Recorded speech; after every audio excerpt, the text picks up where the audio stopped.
We are live. Hey, Raider Nation. Hey, Jason, how you doing? Good, man. Good to be back. A little vacation. Like we're back pillaging again. How you feel about that? Back at it, man. Like we never left. But we got a lot to talk about. Once you're a Raider Nation, you never leave, man. You're in for life. So, with that being said, let's do this. Let's start this show.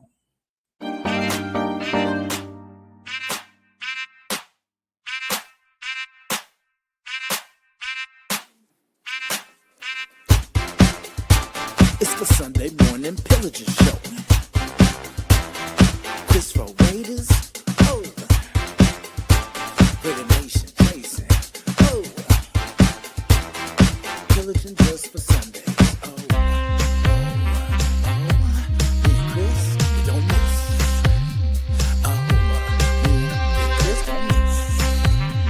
Oh, me and Chris don't miss. When it comes to this Raider classic, we don't miss. Raider Nation, we don't miss.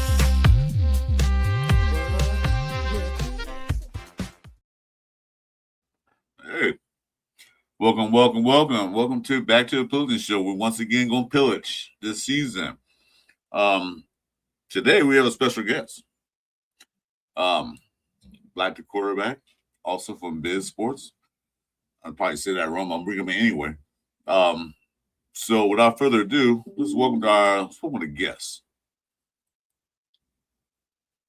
All right, this is my computer actor, right? I have computer problems. There he is. What's good, brethren? What's good? How's everything? Oh man, everything is good. It's Sunday morning. I think this is the last Sunday without football of sorts. I think the Hall of Fame game starts on Thursday. So that means the grass is going to have that smell of grass again and football excitement, and I'm just ready to get to it and see what we gonna do, man. Well, I'll tell you one thing we should do compared to last year. We should have played football. That's what we should do. Because last year, I don't know what that football. was. Real football. I don't know what that was last year. Hey, Jack, welcome, Frank. Hey, what's going on, Frank? David Johnson. What's up, fellas? Thanks for coming in. I don't know about you guys, but man, I'm so glad that football is back. Yeah. Well, we need to get that bad taste out of our mouth, kind of like Top Gun. You remember when Goose died and he was like, "Get him back up in that plane." When you're talking about Maverick, and so to get that bad taste out of our mouth and try to get that next play mentality and have that short memory and let's move forward, and the Raiders done a great job of doing that in this offseason. So if that's any indication of what's going down, then I'm all for it. Well, the one thing I like what's going on this season compared to a lot of other seasons is the quiet. It's the quiet. There's no controversy in the locker room. No controversy about this and that. It's just so quiet. And I like that. That means they're taking care of business. There's no like this guy this guy that, and this guy. It's like kind of quiet. It's just like they're just going on normally, like they should do. There's no guys getting arrested or beating up their wives or anything like that. It's quiet. I like it. I don't like it because I want to know what's going on, but it's quiet. There's no madness. Like you said, the lack of distraction. Yeah, that's showing people want to be here too. It's like they're willing to sacrifice, be team first instead of being selfish, and you know what I mean. Everybody's, I guess, buying in, so it's a good thing. Yeah.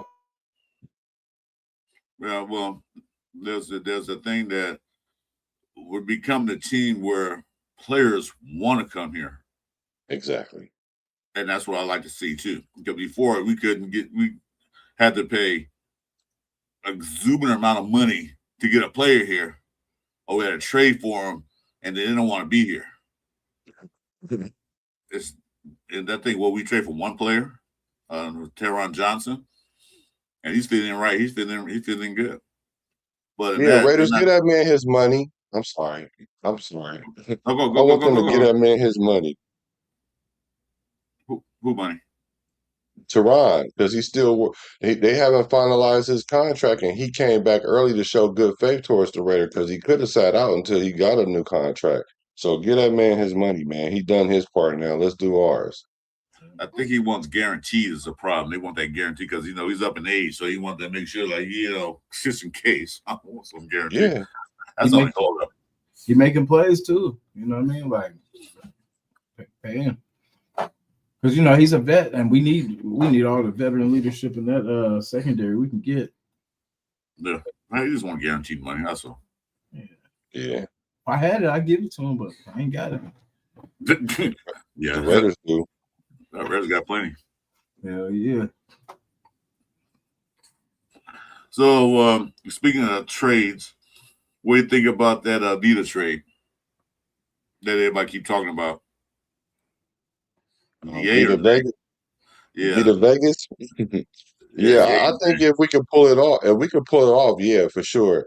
It goes back to what you just said earlier about now we're a place that players want to come. He actually said out of his mouth that this is one of the places. So that's a good indication that we're doing things appropriately because of that.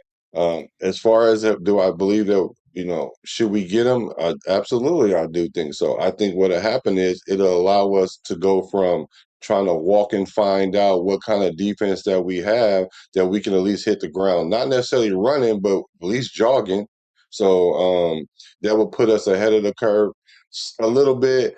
And what I mean by the curve, I mean just when you have a new defensive coordinator, especially a first time play caller and all that, there's a lot to be expected that we're going to be deficient at on top of the fact that we have a whole new roster. So that helps us, close that cushion and that gap and that curve a little bit more and put a little bit less pressure on Coach Robbie because I know he feels a whole lot better that he has Max than not have Max. And then and then if you get a Vita Veda, which everybody was up in arms about not having a D tackle since we're going to be in the 3-4. If we were to fill that out, he would be able to come in and produce to a degree, and also teach those young guys who we thinking could possibly hold it down, like the Tonka Hemingways, and maybe Adam Butler can turn a corner, and and just JJ Pegues and things like that. So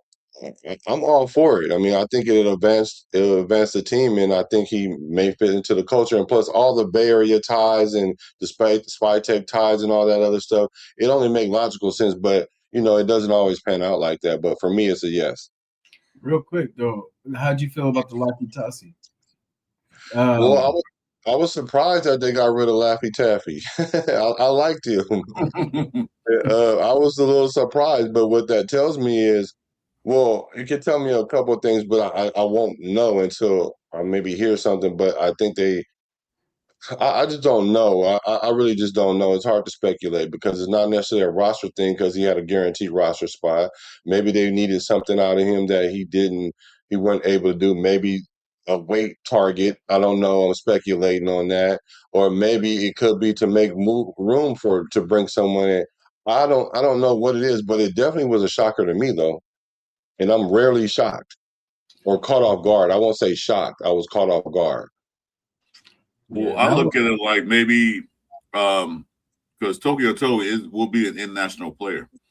Oh, They yeah, can that's put right. him in that. They can put him in that because from what I heard and reading, that he's killing it in camp. But I don't think they're going to make him their kicker yet. But maybe they're going to we'll save you because Mac, the gay guy. Anyway, I ain't gonna talk too much about him. He's inconsistent. So maybe they want to keep Tokyo Toe on there for a backup in national program. They can put him on that. My speculation, I'm not sure how that works exactly, but maybe Lucky Talk, they got enough D tackles. They got a lot of D tackles.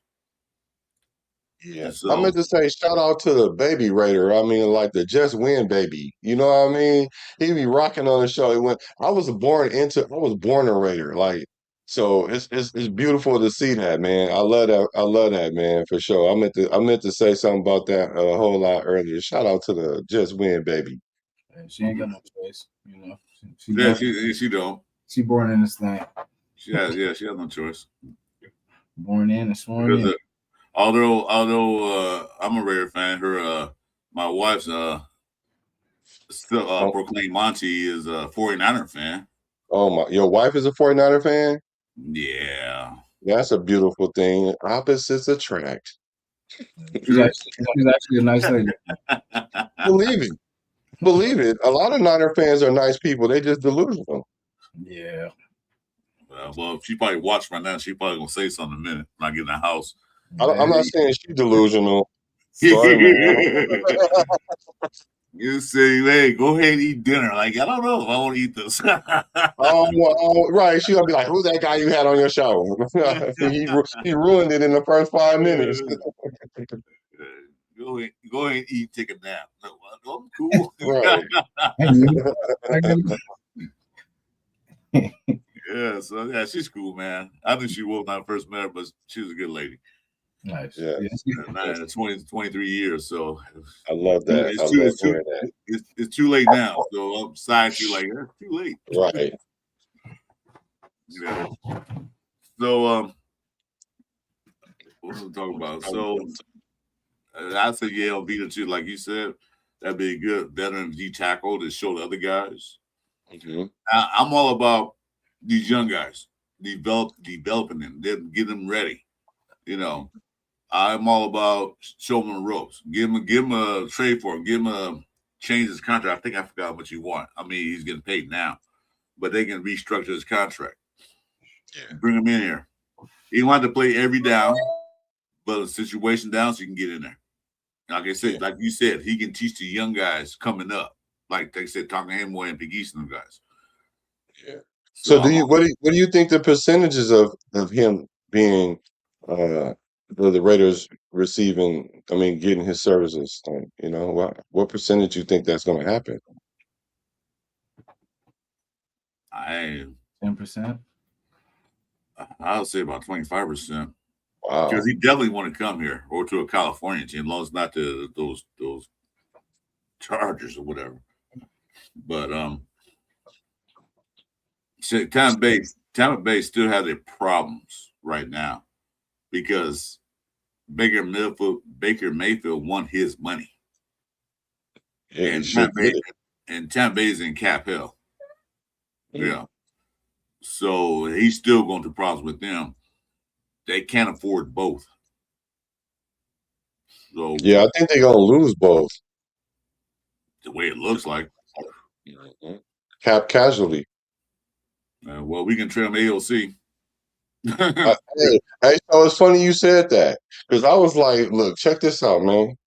We can, because that would be my next question if so, but you guys don't think it's going to happen at a high percentage. I was going to say, if so, for what, at what cost? I'll be like, man, we'll give you a fourth and a sixth, or I'll give you a fourth with AOC and Adam Butler, and you can have it and run it, and y'all can rebuild all y'all want.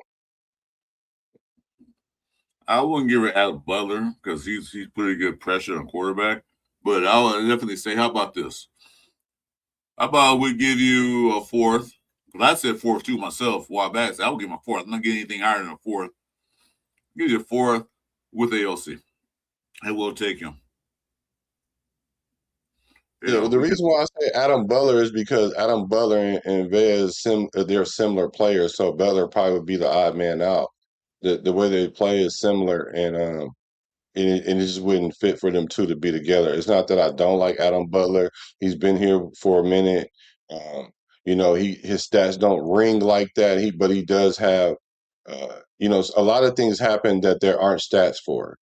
You know, and I'm aware of those things, and you know, it's not that I don't think he has value. I just think you guys going to get rid of a D tackle. You're going to need a D tackle. You guys going to lose Baker Mayfield because he had a self-imposed date that we were going to get a deal, and they didn't hit it, and so he's going to play out the year. And if he plays out the year, he's going to test the market. he's going to test the market because he's a free agent at that point, unless they really drop the bag somewhere in this year and they see his value. But as far as AOC, hey, look, in the event he doesn't, I mean, he goes, Baker goes, then you have AOC to kick the tires with. Even if you keep him, you can have AOC as your backup, and if Baker becomes an issue, then you have a quarterback already in there. Since you guys are going to be in a rebuild situation, that's the only reason why I said Adam Butler. Because if it's not Adam Butler, we could send them Pegues, or we can send them any D tackle. Because like you said, our D tackle room is full. Mm-hmm. Hey, Marcus Banks, welcome to the show, bro. Thanks for coming in. Yeah, I mean, I like AOC. Don't get me wrong. I'm not putting AOC down, but if they want to rebuild or restructure their thing, Baker Mayfield is not going. I don't know, not going to want all that money. And like I said, they have no money. They're in cap hell. So if they want to get rid of both of those contracts, we're the place to get dump off Vita. And then you have AOC. You can have him. He's not the best quarterback, but he's better than a lot of other quarterbacks on second string teams. I don't know. They never gave him a chance. Will they give him a chance this year? Probably not, because he's right now working with the threes. So that's telling me that he's not even competing with the ones and twos. He's competing with the threes. So I tell me his depth chart is going down. But we will see in preseason, after preseason training camp, where his depth going to be. If they see like, yeah, we know we can cut you, because this is last year of his contract. This is last year on his rookie contract. So what the Raiders used to do in the past, they let guys walk on a last year contract and get nothing out of it. It's like Derek Carr and all that stuff. Look, this last year contract, we don't think we're going to bring it back next year. Let's get something out of this now. You know, Yeah, especially that's the business thing to do. Sorry about that, my bad. No, go ahead. No, I was just saying that's the business way to handle it, because you want to get a little bit of something, because a little bit of something is better than a whole lot of nothing.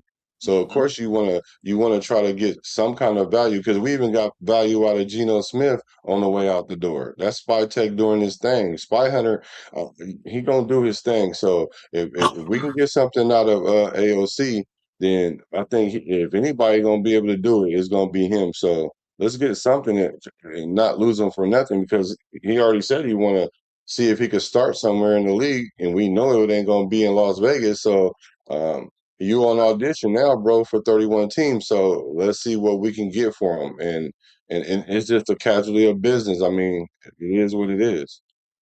Yeah, I mean, he said that in a press conference that he wants to start for another team. So just be a fine opportunity to, like, you know, we appreciate your service, what service that we did give you for the prior regimes. But, you know, go ahead. You know, we'll let you go, we'll trade you, and let you go see what you can do on another team. All right. So I think that's a good business move to me personally. Because I don't know Tampa Bay too much. I don't know what their backup is, but I don't think he's better than AOC. Yeah, my only problem with AOC is his inability to stay healthy. Like I can't rely on a quarterback that can't stay on the field. Like I don't care what his measurables are. Like you can be dope as all outside, but if you only playing limited games, that's going to be an issue. I mean, it's just an issue, and his career trajectory is not trending. I'm sorry, it just is what it is. Now, do I see the skill set? Yes. I mean, I've talked about AOC so much. Well, not so much. I've talked about him, and the fans they're not feeling what I'm saying. I'm like, look, as a quarterback, I'm telling you, if you can't stay on the field 17 games projected, or 15 to 17 games, or 14 to 17 games, then I can't rely on you. I'm sorry. I can't even look at anything past that. Hey, what's up, Willie Wayne? Thanks for coming in, brother. Brother, what's up? Yeah, I agree with you on that. I mean, the AOC thing, I thought he was put in a bad position from the beginning. You know, with that make doofus. He never got the opportunity. So I kind of feel sorry for him. I would like to see how much as I want a good quarterback like we have now, these two guys, I like to see AOC do better somewhere else. Because, like I said, he got no fair chance. There was a bigger problem. Like you said, can't stay on the field. Oh, he's not a mobile quarterback. Hell, he wasn't a mobile quarterback in college. We saw that. He's a pocket passer. And like what me and Jason talked about a while back, that this day and age is all about mobile quarterbacks, not running quarterbacks. Mobile quarterbacks. You want to get move around the pocket. He has a concrete on his feet. Yeah. So I'd like to see him in Minnesota. That'd be interesting. That'll be, yeah, they got quarterback problems there too. Yeah, imagine giving him, that'd be interesting. Actually, that would be interesting. You made a statement that kind of I don't want to say it triggers me, but I guess it does. But see you're an OG in this. I'm an OG in this too, but you've been a Raider fan a little bit longer than I have. When you say he hasn't had a chance or a fair chance or the vernacular that you use, what does a fair chance look like? Maybe I should ask that way because that's what I'm curious because I hear that often and I don't agree with it and I know you're gonna give me some level of logic behind it. So maybe you can help me understand what does a fair chance look like? Okay, I'm gonna say this. I'm gonna start from the beginning when they drafted got him. And then they have Garoppolo and old man Hoyer. And they both were like sideline. That idiot put AOC in there without practice before the game. I mean, they didn't practice with the ones. They put him in there like a couple of days with the ones in the game against one of the best defenses in the league, the Chargers. Okay? That's not a fair shot. I mean, you going to put him in this game? I know they hurt, but you didn't get chance. He didn't work out the ones, the twos, all through training camp. That's not fair for him. His rookie season? Yeah. Okay. That was not fair for him. Okay. Okay. Then fast forward to when they brought Minshew in, which I thought, like, why? I'm sure all those whites said, why they bring him in? Not me. Go ahead. Well, I said why because our team's not built yet. We still got to work on a lot of things. And because Minshew had a good year of Colts already a built team. They had a good running back. They had a good offensive line. They had good receivers. They had a good defense. So, of course, we're going to win some games. We didn't have none of that. And then I watched some in training camp and some practice. AOC was throwing the ball better than he was. But then when AP came out and said, and look at his body language when he said that. We're going to name Minshew as our starting quarterback. He wasn't excited about that. But when Minshew got hurt, AOC came out. I'm not AOC. AP came out like, yeah, our boy AOC going to start. He was all like pumped up. You can see his chest was up. Yeah. So I'm thinking that it wasn't AP's choice to start Minshew.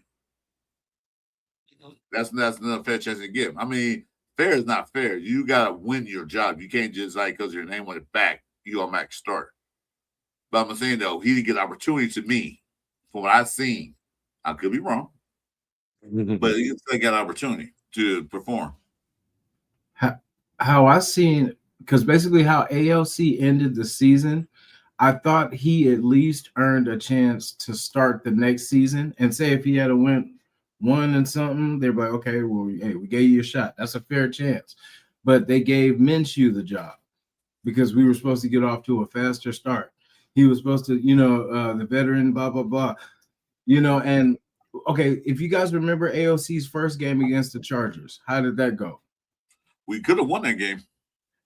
Yeah. Instead of on the sideline, goal line, could have won that game. He brought him down to win the game, but how did his next Charger game go? Oh, it was horrific. Oh, that blowout, 63 to 20, whatever it was. Well, he didn't score. AOC didn't score all the points. The defense scored a lot of points. But he had a good game though. Like he, you know what I mean? Like he had Devontae, he had Jacoby, he had You know what I mean? But it's like how they're kind of being so careful with Mendoza. AOC was put in the same situation early. You know what I'm saying? As a rookie. You know what I mean? Due to injuries. You know what I mean? But he still was in that position, and like you said, he almost won the damn Charger game. Both, you know, pretty much. But he had something to kind of build on, and I feel like if they had gave him his fair chance of, you know, because then we would have knew. Then we wouldn't be doing this now. We would have been like, you know, either AOC would still be the QB now, or you know, we would have been like, damn, you know, I guess he wasn't that guy. But he never got that chance, and then when he did, he got injured, so it was always incomplete. But you know, like you got to do what you can with your opportunity, though. You know, if you get There we it, go. next man, you There know. we go. There we go. Yes. Mhm. Yeah. So, do you guys think that AOC is a starter? Not for what we need him to be. You know, No, I mean, in general, NFL starting quarterback. Do you think he's an NFL starting quarterback? To say, here's the thing with that. I always say that depend on what system he's in. You know what I mean? Because you can play for anybody, but every team got their own. There are 32 different systems you can play in. It depends on what. Like Jason said, the Vikings, I think he'll be a starter in their system, the way they run things. And even the Cardinals, the way they run things, I haven't seen them yet, but where they run things in the past, I think he'd be a starter there. He probably can be a starter for the Cowboys, but you know how that goes. Because our Cowboys got a great offensive line. So maybe those few teams, but not every team is built for AOC. So he needs a special situation for him to thrive because of his limitations. Yeah, even in Seattle, because Sam Darnold's not a running quarterback. He's not a mobile quarterback. He can move around just as much as AOC can. And that's just where he probably can't thrive. You know, certain situations where he can thrive in. Okay, so I'm hearing pretty consistent the same things over and over, and I do respect those things. Jason said something that what it kind of really boils down to for me is you got to do you got to take control of the situation as it comes because it's rare that you get put in an ideal situation because especially being a number one quarterback overall, you're usually going to a team that's terrible, like all the way around. They're not just missing a quarterback like the Niners did when they got Brock Purdy. Uh, so you got to you got to take control of the situation as it comes. Now, when it comes to AOC not getting a chance, let's go with. So let me just start with what you said, and I'll go through this quickly. Sorry. His rookie season, okay, cool. You're a backup, whatever. You get thrown in. Usually, the backup get thrown in a situation that's unfavorable. So, what do you do with the situation? AOC goes 5-5. Yes, I mean you can't really ask more than that from a rookie to go 500. Okay, next season come through. Now, a new coach, he wants to. His legacy is going to be attached to the quarterback that he played with, and he wanted AOC, and the team wanted Gardner Minshew. Could understand why they wanted Gardner Minshew over AOC, but let's not even necessarily even parse through that.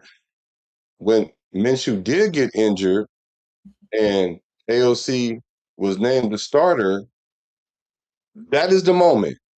That is the moment right there. You don't get three or four of those usually in the NFL, especially with the same team. And then you don't get to get put in every situation to best succeed unless you're like a first round quarterback or maybe even a second round quarterback. You're a fourth round quarterback. When you were drafted, you wasn't drafted to come in and take Derek Carr's spot. You was drafted as a backup. So when you come into the game, what do you do? He comes in the game, what does he do? Get hurt instantly, like instantly get hurt. He fight it, come back, whatever. He goes 2-5. Okay. you can kind of say, all right, well, the situation, it was the quarterback. When you got two quarterbacks, you got no quarterback. You can put it on that. You absolutely can. But that doesn't change the fact now that your record is what it is, you know. And so the next year comes in, you go to training camp because I mean, like he got to start, he got a chance to play, and what he did was he showed what it was. So then he goes into a camp the following year. AOC always gonna look good in camp because he's wearing a red jersey. They ain't hitting him. He gonna look good. He even looked good in the preseason games, but those aren't NFL games for real though. Like they're NFL games monetarily, but them ain't the same level of games. No, So you get a chance in camp, but you got to do good in camp to even get a chance. And so then in camp, he gets hurt again. So now you're hurt multiple times in this 2 year period of time. And so now you're out 10 weeks. And then you're out so much that they drag you to the end of the year. They bring in two other quarterbacks, Ritter. What was my other guy named? Pickett. Pickett. Yeah. They bring in a quarterback over AOC, right? And then he doesn't play all year to the end of the year, play 3 quarters, whatever, whatnot. So now your trajectory is you went from 5-5 to I think what was it, 2-5 or something like that, and then now you didn't play at all this year, basically. And so now, granted, let's just say he didn't get a fair shake. Even if I was to grant that, now Kubiak comes in. You attach yourself to the quarterback that you come in with. He was the only quarterback on the roster. Now, Kubiak, if we trust Kubiak, he sees AOC on the roster. Now, if you want to have him be the bridge quarterback until Fernando starts, then he could have done that, but he didn't have confidence in him because if he did, he wouldn't have got someone like Kirk Cousins. Then Exactly. not only did they go get Kirk Cousins out of free agency, they drafted a quarterback. So now that pushes you further back in the playoff in the quarterback room. So you're never going to get a chance now to start week one. You're never going to get a chance to really be that starter that you feel like you could be. I have no problem with him feeling like that. If you're the 12th string quarterback, you're supposed to feel like you can start. So it's not about his mindset. It's about the reality of the position that you're in. So you're not going to get this fair position. The only way you're going to get that is if you go somewhere else and compete in camp with a struggling team that don't have a quarterback right now or identity at quarterback. So I think the best thing for him is for him to go somewhere else. Now, hey, look, I want to be the backup to Mendoza, and I think I'll be a very capable backup, and he wants to play that role, then I'm all for that. But if you want to be a starter, then you can't. So when I hear that he didn't get a chance, I'm like, he had 3 years of chances. He had literally 3 years to do 17 games, which is one season. So you sat down as a backup for a quarter of your career. You were a starter for a quarter of your career, and you were injured for a quarter of your career. I know everything I need to know about you, AOC, at this point. So this is not the situation that's going to probably work for you because, like you said, just like a quarterback will thrive in certain systems, sometimes team quarterbacks don't thrive in certain teams or franchises, a la Geno Smith. Because Geno Smith ain't as bad as everybody keep trying to make him, but I ain't saying he a world beater because I've always said he was a 50-50 quarterback. He'll throw you 2 touchdowns and interceptions this week, and next week he might throw you one touchdown and 2 interceptions. So he's a 50-50 quarterback. But Well, the what I was saying well, was, let me see that. I was saying that I'm not saying AOC. He had his chances. I just said the chances he was put in wasn't fair. I don't think it was, but I said, yeah, sure, like you said, he got hurt and this and that. You know, he tried his best, but his chances wasn't fair to me. That you're gonna throw a guy that really doesn't play with the ones and twos in practice, plays with threes. You know, yeah. How you supposed to thrive in that? Because they even show like he's doing with the threes. Why? These are pretty much practice squad guys and backup to the backup. That's what I say it wasn't fair. He wasn't throwing to the ones and twos. He was throwing to the threes. So Yeah, yeah, that's a life of a backup. That's the life of a backup, though. yeah, I get that. I get what you're saying exactly. Backup, but still, Yeah. then you're gonna have them throw the threes, then throw them in a game. Yeah, Like all of a sudden, this will prove your ego, your point. Well, you're not ready. Well, point you proving here, dude. Come on, man. it So could be a confidence thing though too. Also, when you put a quarterback or a player with the threes, you want him to be what you're ideally thinking that he's going to go out there and succeed to a certain degree to build his confidence, and then you put him with maybe the twos or maybe straight to the ones from the threes. Um, but it could have been an ego thing because I don't know. But I can see it both ways, and I could agree it's not fair, but I don't think fair is a metric when it comes to it. I mean, respectfully, I'm just saying I don't think fairness is it's not fair that you got a different coordinator every year either. That's not fair at all. Not to the exactly. franchise, not to the fans, definitely not to the quarterback. So, but that's just the reality of the league. So, like AOC said, the only people care about that is his mom and his wife. Exactly. Yeah, totally. You got what 5, 6 coordinators since he been here. You can't Man, build. You can't build repetition with that. can't at Every year is all. a different. Every year is a different playbook. Like I got to learn this one too. Which one thing's good for him? At least he know a lot of playbooks. If he goes somewhere else, like, hey, Yeah. I'm used to No, this. he's hella smart. I'll never take that away from him because you could tell he's very smart and he knows what his abilities are and his limitations are, and he plays to those well. It's just the fact that you get injured. You get injured by getting pushed in the back. You didn't even get hit. You got pushed, and then you got airlifted. Well, not literally, but we thought the man was on his way to Kaiser the way he was looking, and I was like, bro, I mean. But then he fought back and he came back as a true professional. I think he could be a starter somewhere. I Um, think so too. I think, like I said, maybe on a bad team that's a desperate need of a quarterback because you got AOC been in the league almost 4 years. So you think yeah, about it. You can go to a team that's suffering for a quarterback. You can go there and try to beat up the quarterback they got now, either rookie or somebody's really like washed up. He probably could beat them out. There are a few yeah, teams that can use them. Like I said, yeah. who do Miami Tampa Bay has? I'm gonna look who their backup is, but I say I will trade him for Vita in a heartbeat. Yeah. I like to I keep think that'll be good. I like to keep a second quarterback there that's experienced because they have Mendoza and Jacob Clark.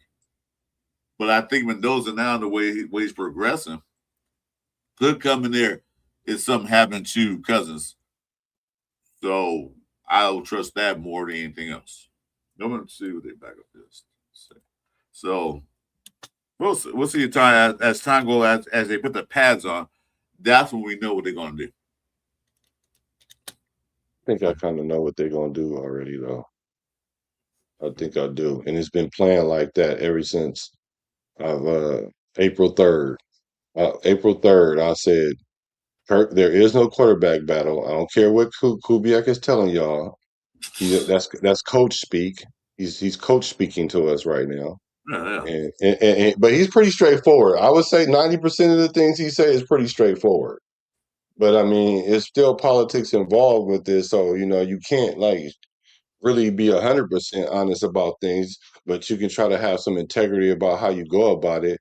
I don't think this is a quarterback battle at all. I think AOC will be the number 2 quarterback because if they're really sticking to what they're saying, Mendoza's going to sit as long as possible until he can hit the ground running. Then, if something was to happen to Kirk Cousins, knock on wood if you with me, that then they're gonna put in AOC because then it's easier to take AOC back out and put Kirk Cousins back in if he's having like a regular injury like Smith did. Like Smith was gone a couple games and then they brought him back. So it's easier to do that. But if you put Mendoza in at that point, then that's what's going to cause this dissension that, okay, well, we might as well just leave them in now. And I don't think they want to put themselves in that situation. So I can see AOC staying with the team up until about the trade deadline. And then after that, then depending on where Mendoza is, because if Mendoza is by week 4, week 5, really like itching, then we're gonna ride Kirk Cousins till the wheels fall off, and then if they fall off, then you know what I'm saying, brother, we appreciate what you did. You knew the job was dirty when you took it, but we did tell you what the parameters were, unlike Atlanta. And so you made the choice to come here. And so now you got injured. I'm sorry. We're going to go ahead and the future is now. So I'm looking at the list of Tampa-based quarterbacks. They have Connor Basalic. Yeah, see? Jake Browning. Yeah. Jalen Downs, who they just drafted. And then Baker Mayfield. So they got ALC will go in there and handle business. Yeah. If they can't get things straight with Baker Mayfield, then that starting quarterback, I don't know, probably be Jake Browning. And I've seen him play I think ALC is better than him. Yeah, I agree. He's more accurate than him, better arm. Then who's next? Your rookie, Jalen Daniels, who they just drafted, or Connor whatever his name is, Basilek. He's been 2 years from Bowling Green. So AOC will go in there more experienced than the other guys, and I think he's better than Jake Browning. If they don't work anything Baker Mayfield. Right now, it looks like it's still chaotic because of their salary cap issue. So he can go there and compete and probably beat them out. Probably. Yeah. So, I would agree. So I don't know. Like I said, like AOC, I always did like him, but business is business. Yeah, business is business. I mean, it is. So, people get mad like, well, when their AOC do for us, not too much anything. I mean, he was a solid quarterback. We all liked him because we hated Gardner Minshew, Qatar Garoppolo, and Old Man Hoyer. But after that, Geno Smith. But like you said, it wasn't a bad quarterback. I thought he would do something, but Chip Kelly didn't like him. So, because Chip Kelly thought he was going to run him up out of there and run Pete Carroll up out of there too. And then he was going to become the incumbent coach, and he was going to be able to get his quarterback that he wanted. Because I promise you, if you know what, I thought the same thing. I thought he had alternative ulterior motives, that he's trying to make teams look so bad that they'll fire Pete Carroll and he become the head coach. That's what as you think, I thought about that. That's probably what he was trying to do. And I promise you, if he had Mendoza as quarterback, you would have seen the side of Chip Kelly that y'all would have loved, because that boy would have been calling plays out the yin yang. I'm talking about appropriate plays. I ain't talking about we're gonna start the game and play action without running the ball one time. Like we literally. Well, I did. I literally could tell when we were gonna play action. How we play action and we ain't even running the ball. You told everybody we was gonna be a running team, but you play action it all day long, and then you run. You're throwing the ball to set up the run. You're not running the ball to set up the pass. And he was thinking he was the smartest guy in the room. They thinking we're going to run, so we're going to play action on first down. Okay, cool. It didn't work. So not only do you do it in the first half, what do you do in the second half? Same thing. Play action. You know what I'm saying? Like, come on, bro. It seemed like you only had 3 plays to play in the whole game. That's all you did. Same thing. It was predictable. Like, because you can sit there and watch. I can sit there, okay, it's first down. They can do that play. And I can predict the next play when they can get the ball back. They can do the same thing they did in the last thing when they got the ball. They had the ball. When they get the ball back, play action. What gets me is my bad. When they do the fake end around, but they just hand it off to the running back instead of giving it to the damn wide receiver. So, you know what I'm saying? I'm like, come on, man, we gotta mix it up. Like, nobody's fooled. You gotta actually hand it off to people for people to get fooled. Right back. And if you know that, and he know that, and I know that, let's believe them people that they paying hundreds of thousands of dollars, if not millions of dollars, day in and day out to watch that iPad to figure out what it is that our tendency is. They knew that. That's why every time this boy Geno dropped back, the defense was literally jumping the routes. Literally, because we only had one primary receiver out there. The rest of them was smoke and mirrors. We rarely ran our running backs out to dump it off. And when we did do that, that was the design play. We dumped it off like as a design. Like we were fooling no one. And I don't think we got the best of Chip Kelly. I don't even think we got the half of the best of Chip Kelly. He was sabotaging the team. And it came out later that he was out there calling plays that they had no walkthrough, talking about not fair. That's not fair to a quarterback to go out there and call plays you never walked through, setting up alignments that wasn't even discussed. But then, really, you're doing that in spite because Pete Carroll really on the tuck sent his son over there to be the O-line coach, so he can have somebody in the room to undermine him. And so they already had a confliction of a meeting of the minds. They never had a meeting of the minds because the owner hired this person and then the GM hired this person. So we already was tripping from the beginning. So it just was one big headache, and it just showed itself on the field because I know for sure that we weren't a 3-win team last year. I know for sure we weren't. I know we weren't. Yeah, I mean, because we could say the injuries, we could say the Colt Miller. You said 3 and 10. She said 5. Yeah, we might have been that. We might have been that though. Like with the injuries to JPJ and Colt Miller. That said, and then we didn't have a solid. We didn't use Mostert to feel like until like games into the season.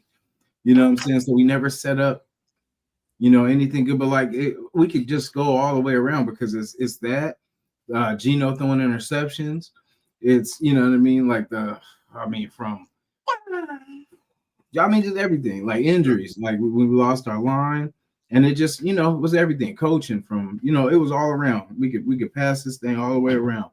Well, yeah, like we had backups, but they were young backups, and I was saying like, okay, well, we won 2 games over. I think at the point we won 1 game, and we're not doing well on offensive line, not doing anything offensive line. And put the rookies in. What Pete Carroll said, they're not ready. Well, neither one's playing now is not ready. You see, they can't block, so you might as well put the young guys, let them develop, let them learn something. But no, he didn't do it. So Chip Kelly was sabotaging the team, but Pete Carroll helped too. Oh yeah. He's not without approach because he's the head man at the end of the day. So it's how you choose to handle it.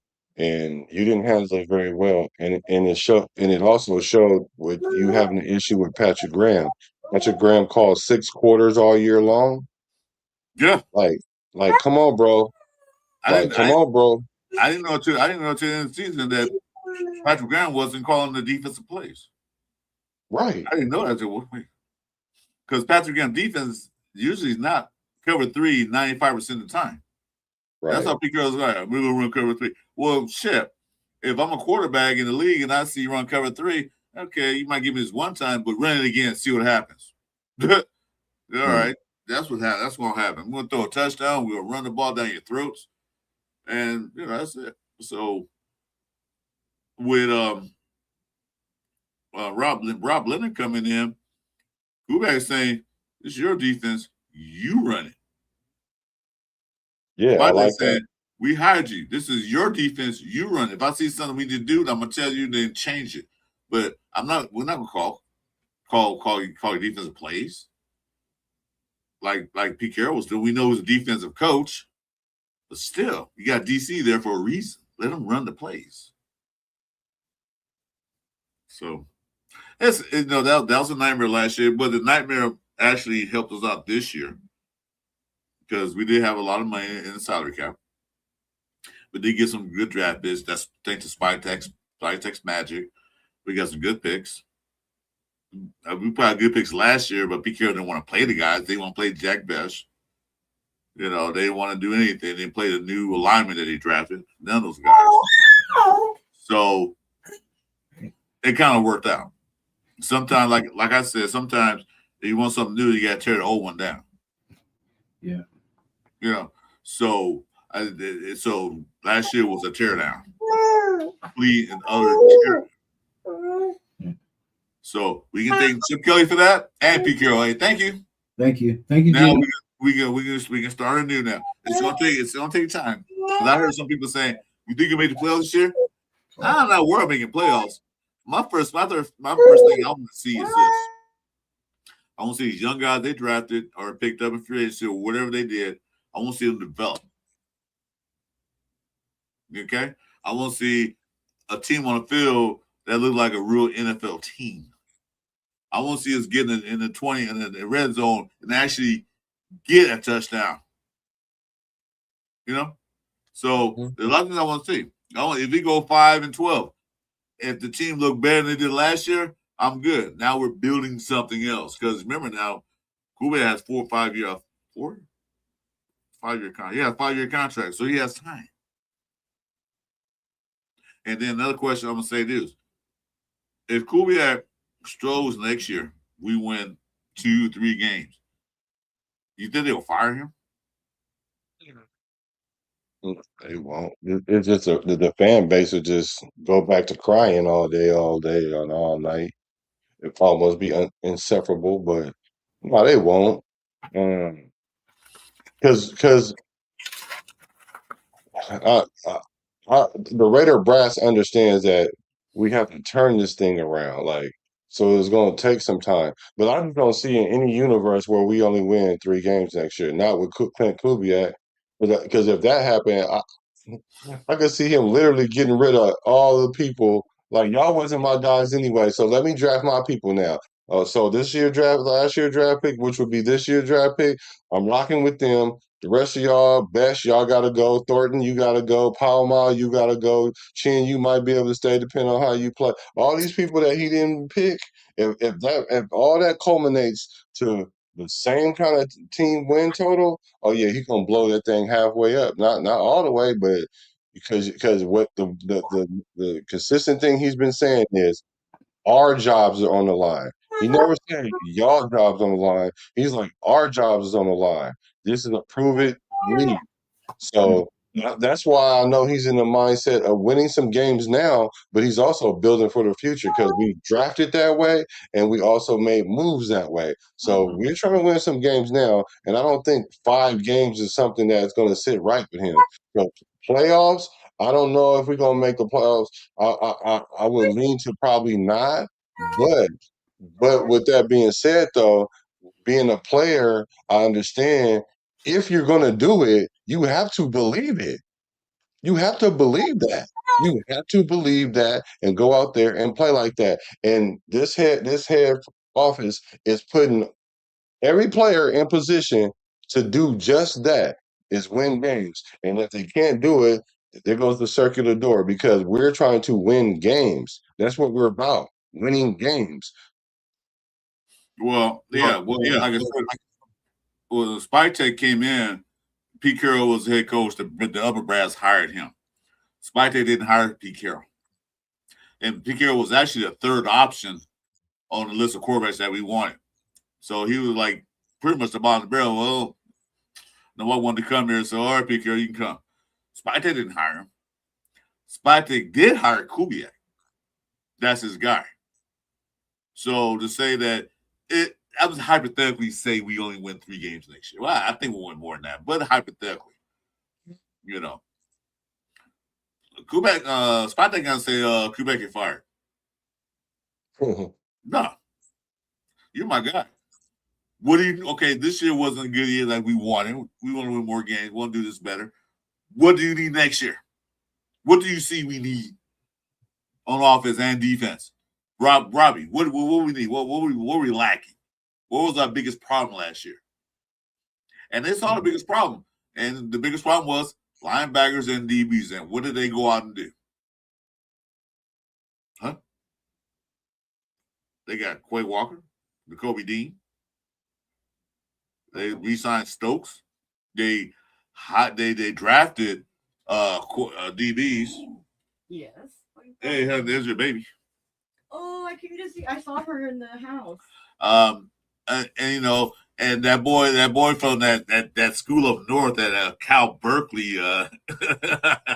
There's Hezekiah. Here's the 49er fan, guys. Can you see? Hi.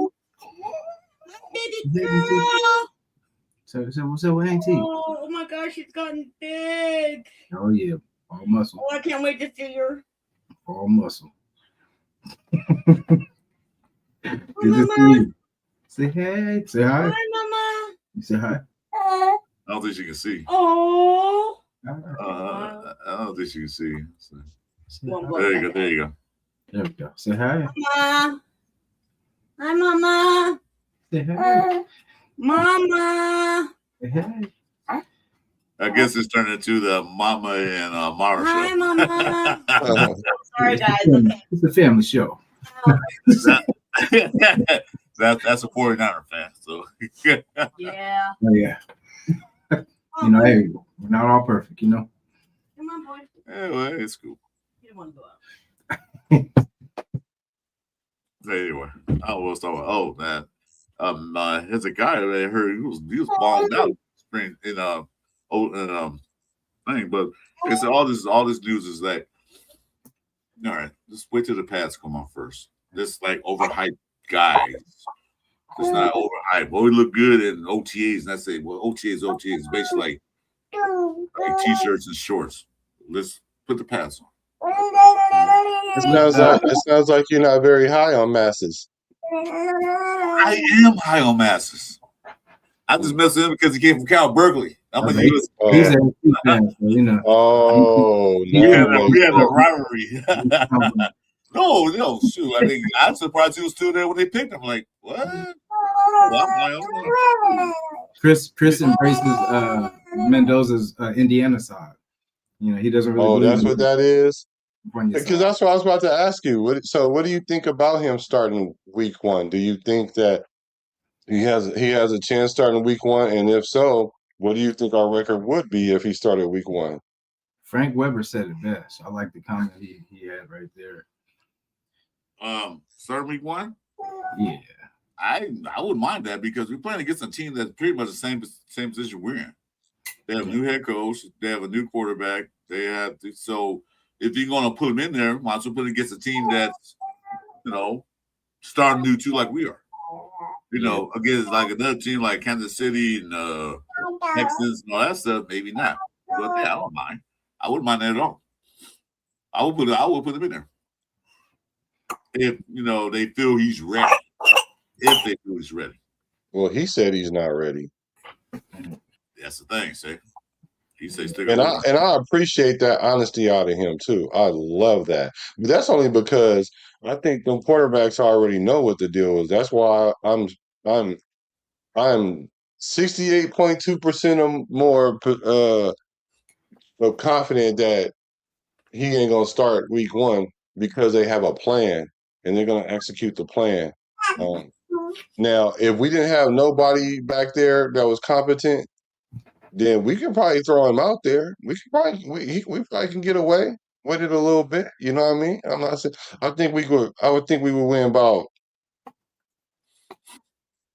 3 to 5 games, and 5 would be kind of like if he was to go out there and win 5 games his rookie season.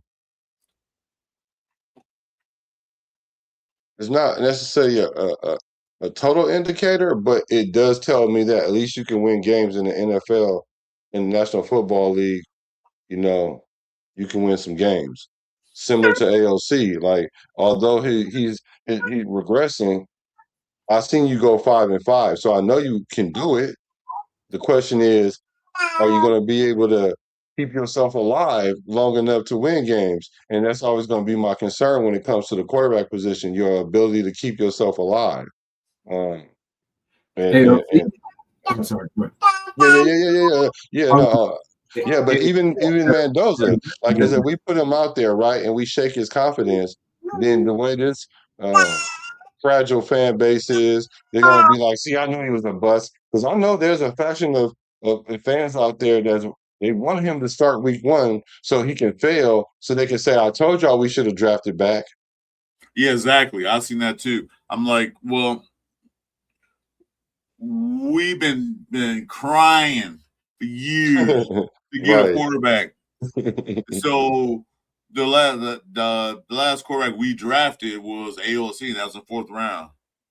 So you can't call him a bust because the 4th round pick. Nothing came Well, out. I mean Mendoza. They'll call Mendoza a bust if they put him out there and he get hurt or his confidence gets shook and the league catches up with him year one. They would say that they would say no. They would say that Mendoza is a bust because they don't think that in any other year that he wouldn't even have been a number 1 pick. Well, they still got that PSD from Jamarcus Russell. Well, he's number 1 pick. Yeah, well, that was back then. Right. Mendoza didn't come in the league weighing 450 pounds. So, Yeah, that don't help. The one thing different from AOC and Mendoza coming in is AOC had weapons. He had, Devontae, he had Jacoby, he had all these, you know what I mean? But Mendoza's situation, they're still trying to figure out who's the 1, the 2, you know what I mean? So I think AOC kind of got put in a better team at that time, because that was pretty much. Remember, we went to the playoffs the year before that, you know what I mean? And instead of keeping Bisaccia, we went the Mendoza. I mean the McDaniels way. And that's I knew that wasn't going to end good too. I knew that wasn't going to end good too. Hey, I'm like, what are we doing? Yeah, because right there, you just basically said everything that we had worked to kind of build, and we finally found a chemistry that worked, a culture that worked, and then let's bring in a Patriot. You know what I mean? Let's bring in a hated ex-Bronco Patriot, and that's the answer. Yeah. But going back to what you were saying, starting week 1, my philosophy, they fine, but it's one thing they do have to work on. It's the offensive line. I know we got Lyndon Ball, Colton Miller's healthy. They said and figure out the other 3 parts: the right, left, and guards and the tackle, right tackle. My thing is this: I wouldn't put Mendoza in the game yet until the offensive line gel together, because they had to gel together first. Because last year we kept switching things up every week. We're switching lineups, and they could get no continuity. So until we get an established offensive line, where we know we can block, run block, pass block, everything else, I won't put them in there. Yeah, I agree. We don't need the guys rushing in where have to because I watched games last year. Look, at half the offensive line was just standing around like, who I block? Dude, block him. The guy's coming he's running right past you. I think it was Parham. That one game, it was Parham. He was just standing there. Nobody. He's thinking Parham. It was Parham. He was like standing, who I'm blocking? Oh. Did you get the call to where to go? You're like lost. So see, so we need that continuity and everything else. Until that happens, it can happen in the first 3 weeks, or it can happen in the first 6 weeks. Because Pete Carroll even said last year, you might think it's 9 games to get our offensive line right. 9 games? Why are you taking so long to get 9? Why 9 games? Like, man, get the hell out of here. Because it really take about 2 seasons, really. But Kubiak, he throws that logic on his head, because everywhere he went, he made that O-line upgrade that year. That was more Dennison did that. Yeah. That's why he's here. Hey, Yeah, what's up, that's Red why he's here. What's up with my brother? Hey, Twine, gotta get you on the show again soon. We're back pillaging on Sunday morning, so there it is. Uncle Twine. Yeah. Got some guys, people popping in. What's up? Oh yeah. Raider fans don't get up till noon.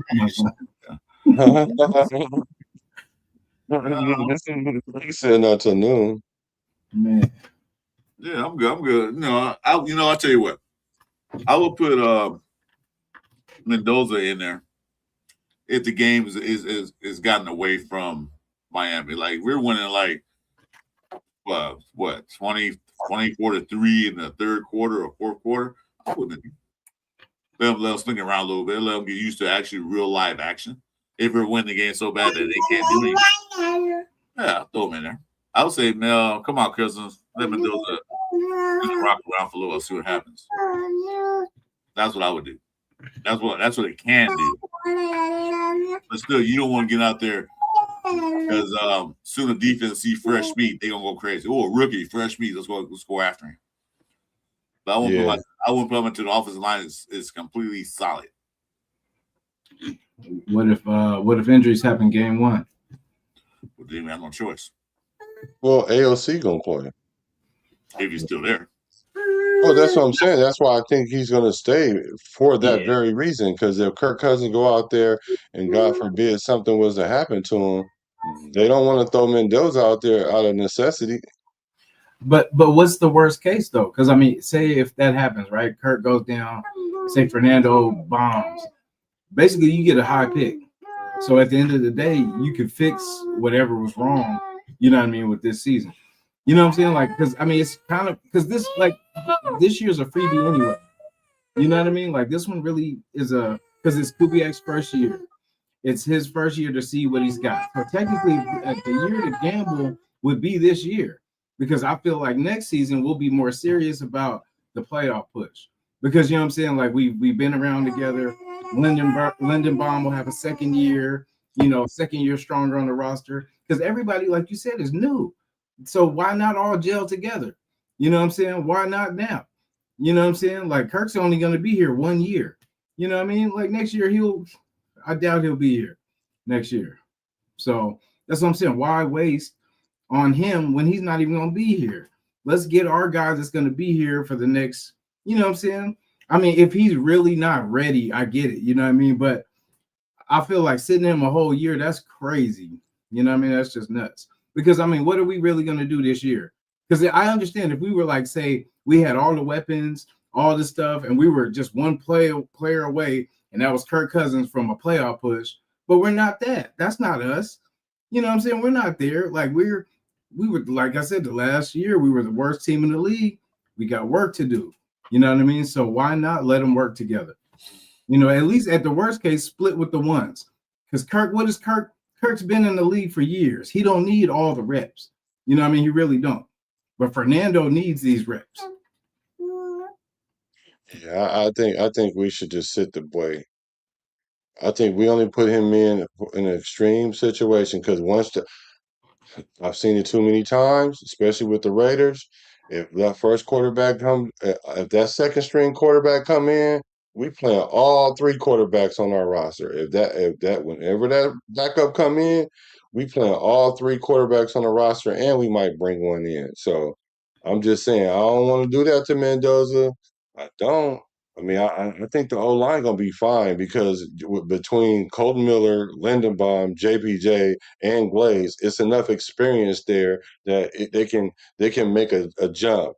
So that the line wasn't that far off last year. They just was being mismanaged, and Oh, and so, the line it, before Carroll got the line was actually pretty decent. It wasn't bad at all. It's just that it's brought his son in. And changed everything up. That's when it got bad. And then when Miller and JPJ went, you know what I mean? Then they were it was bad. It was bad while they were in there, yeah. Jason. So I mean, that made it worse. Yeah, I mean, that made it worse. It was bad then.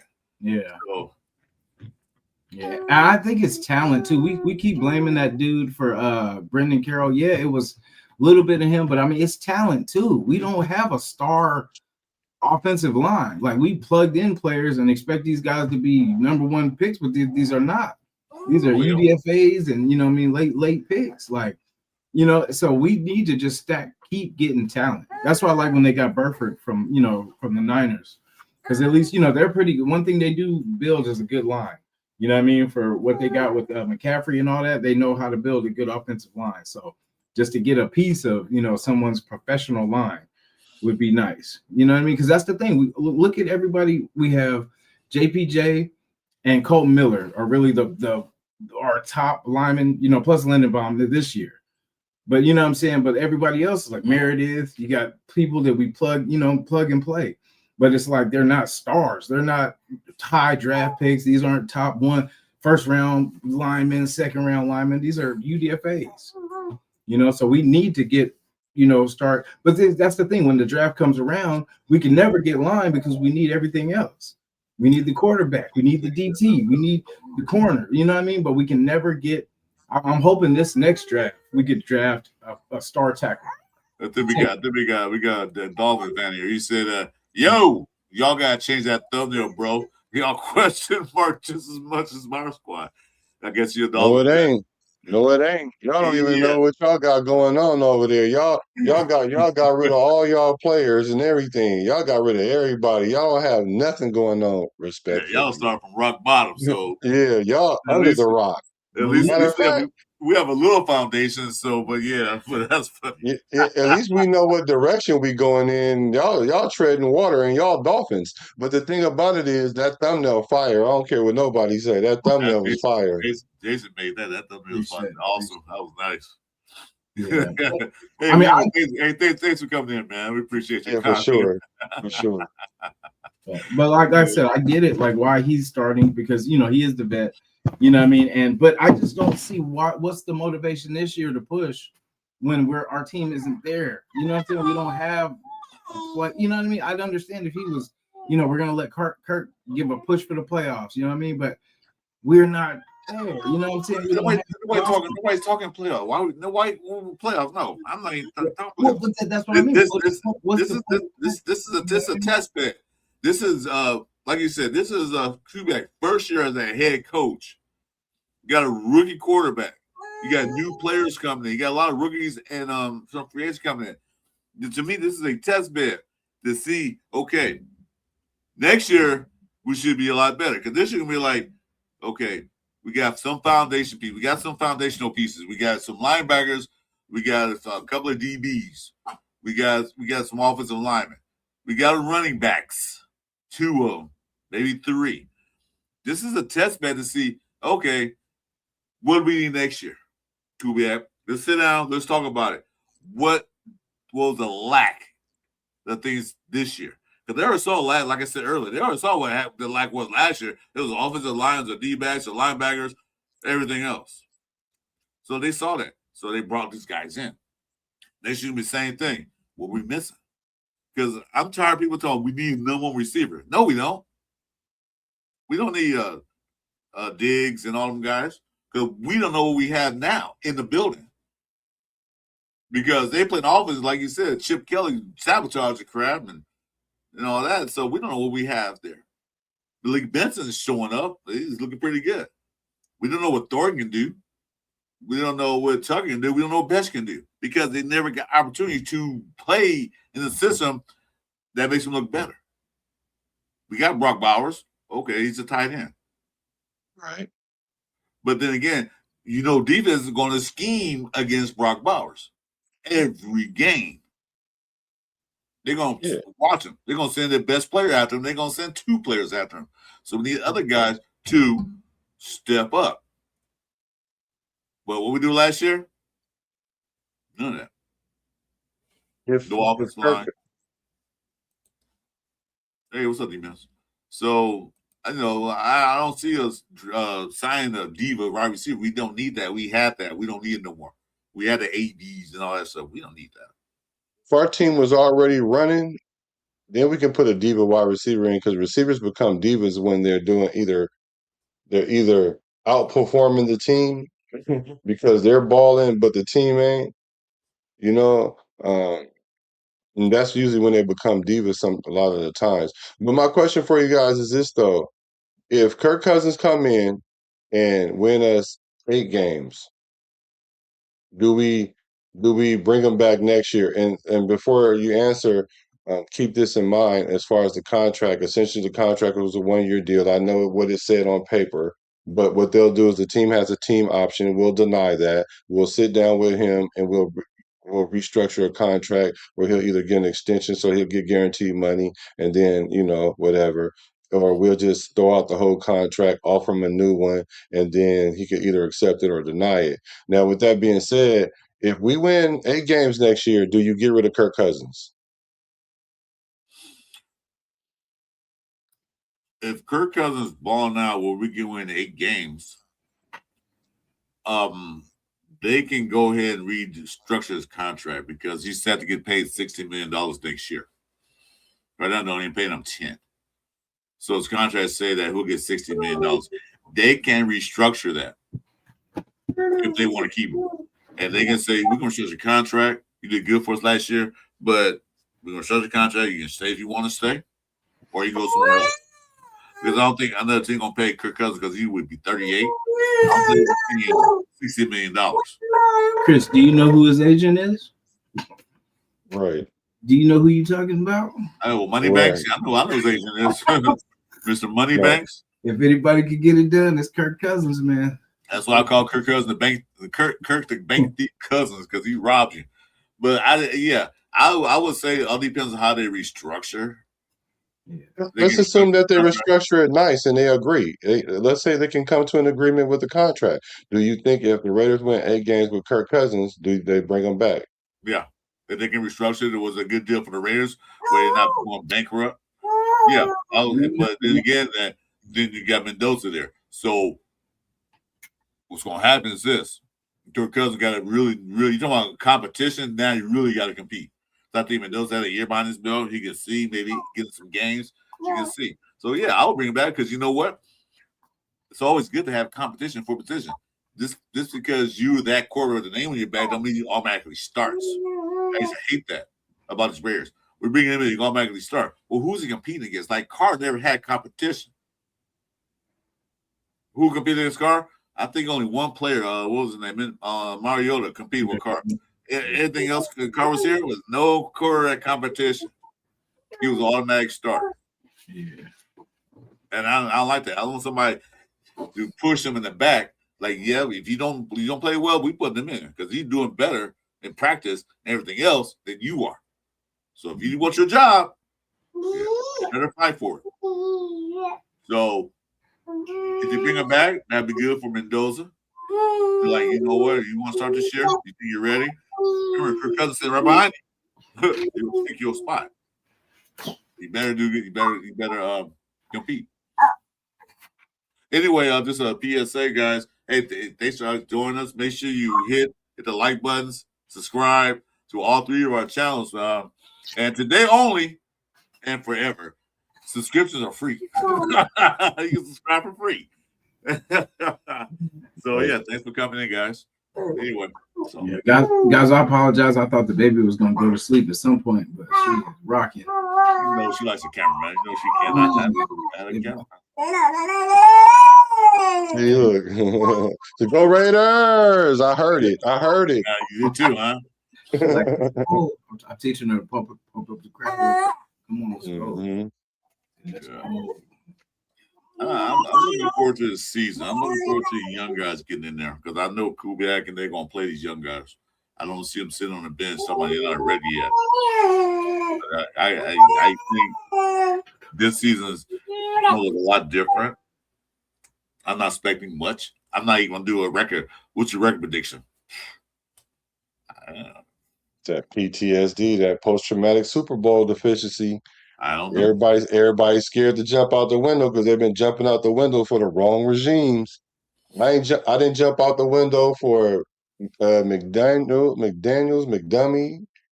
Oh, I definitely didn't jump out the window for that. No, I closed my window, man, ran back and said, dude, what? With the Pete Carroll hire, I at least went to the window because barring that we were trying to go ahead and go get Ben Johnson, we didn't get him because we were in a position where, you know, as people do to the Raiders all the time, use us as leverage against the team that they really want to be with. So he was at least a competent hire. Now, where it got mixed up was when he said, we're going to win a bunch of games. And then, so really that year was supposed to be a let's see what we got year because we were rebuilding. But then he said, you know, because I went 10 games every year in my career or whatever he said. And then people transposed that to me. We were going to win 10 games. And I don't think that's what he was saying. But then the expectation became that. And so now people are so they're so cautious about having an expectation for this team. And I'm like, wait a minute. All these regimes y'all jumped out the window for, not y'all, you per se, but I'm just saying the nation, that's way less, even on paper, way less than what we have right now. If you were going to jump out the window on anything, this is the time to jump out the window right here. And I ain't saying that you go to the top floor and jump out, I'm just saying, like, wherever you are in your life, whatever floor you're on, I'm pretty sure that you can jump out the window here if you're gonna jump out. Mhm. So Yeah. I'm confident that we'll win like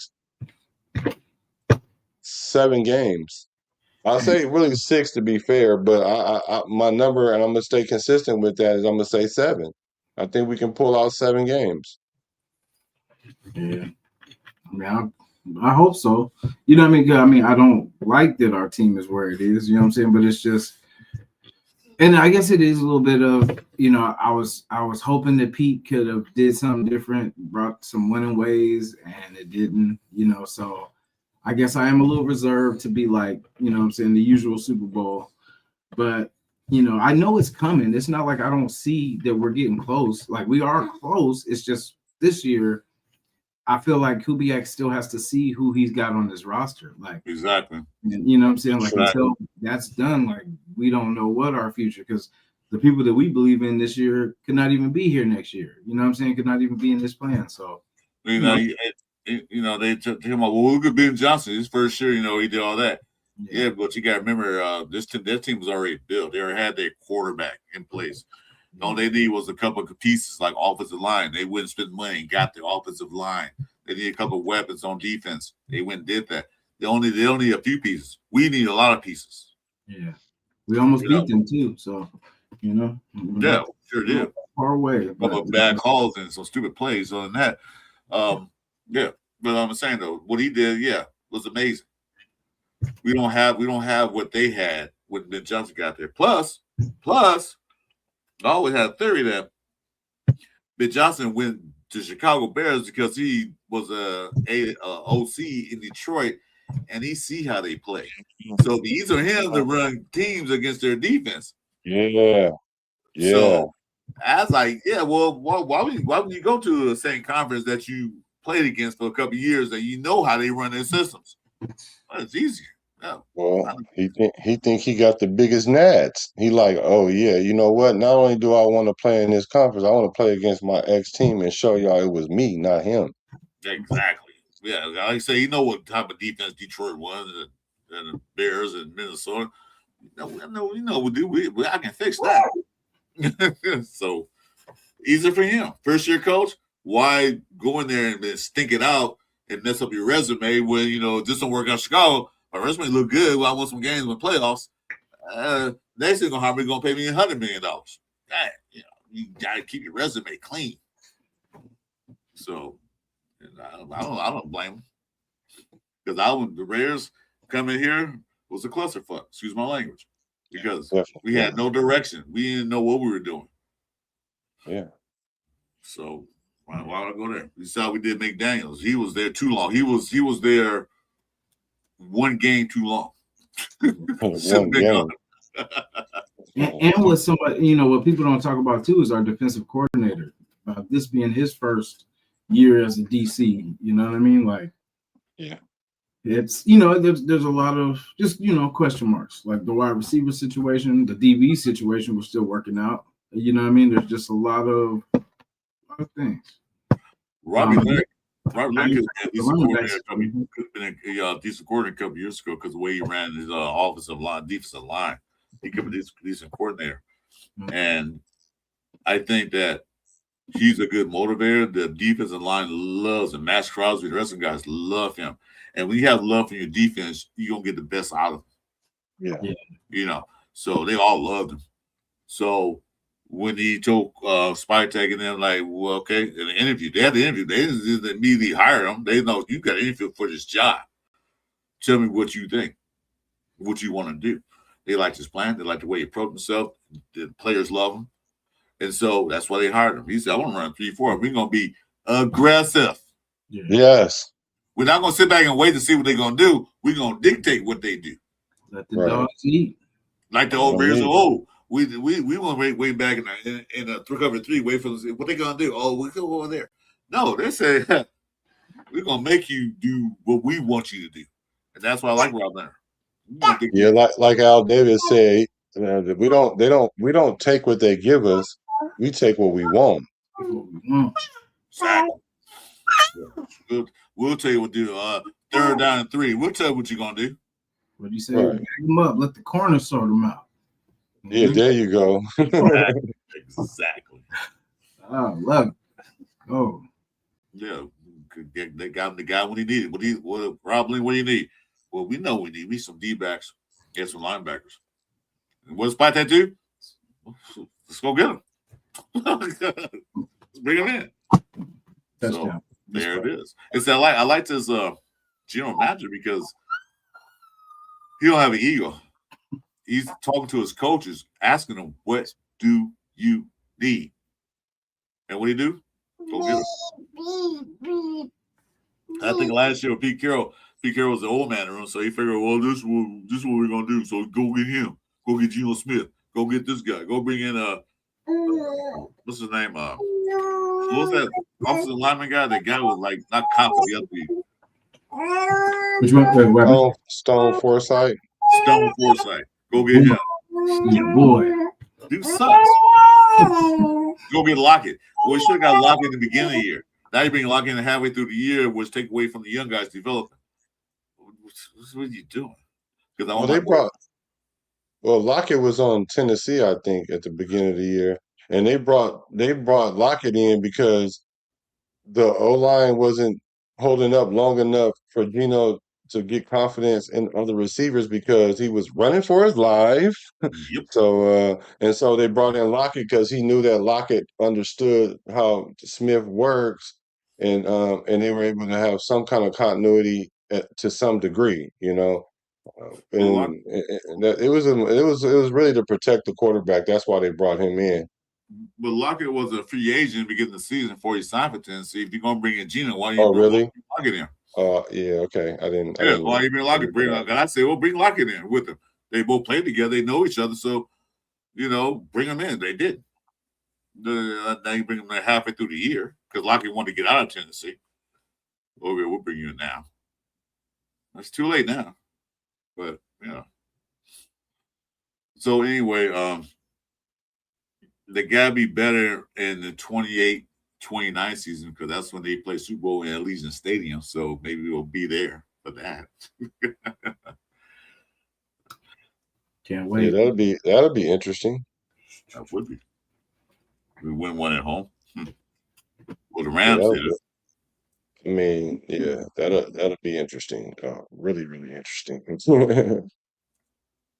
Well, they can get there. That's what, 2 years from now?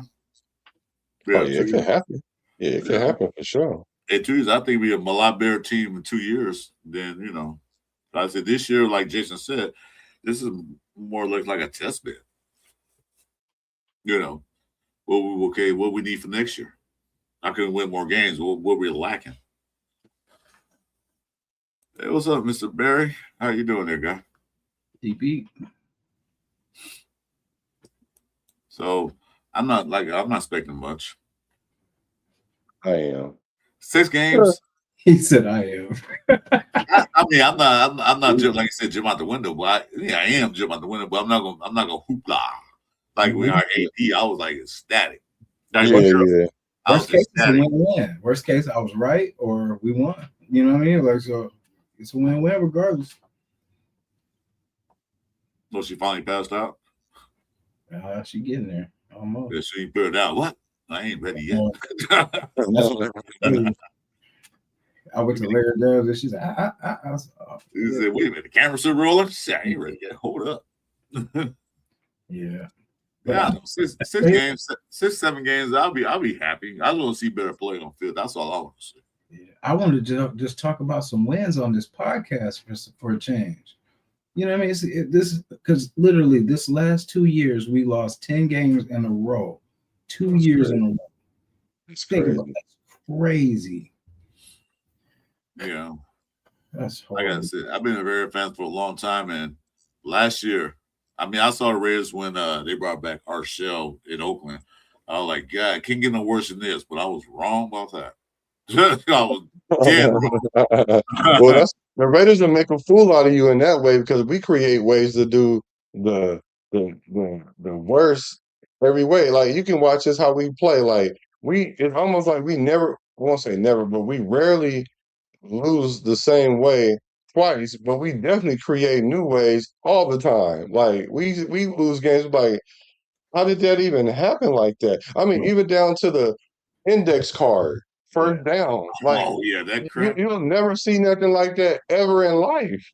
Bro, if there's one way, if there's only one way for us to lose, we will find that one Oh way. yeah, we gonna That's find one thing. it. Okay, I'll tell you one thing. That's one thing we were consistent with last year. We always find a way to lose. We're consistent Yeah, with that. Like, They can yeah. only lose if they lose 13 yards. Oh my God, they lost 16 yards. You know what I mean? Like it's crazy. It'll just be whatever. That's what I'm saying. You can't make it up. Like it feels. It used to feel like we were the comic relief for the league.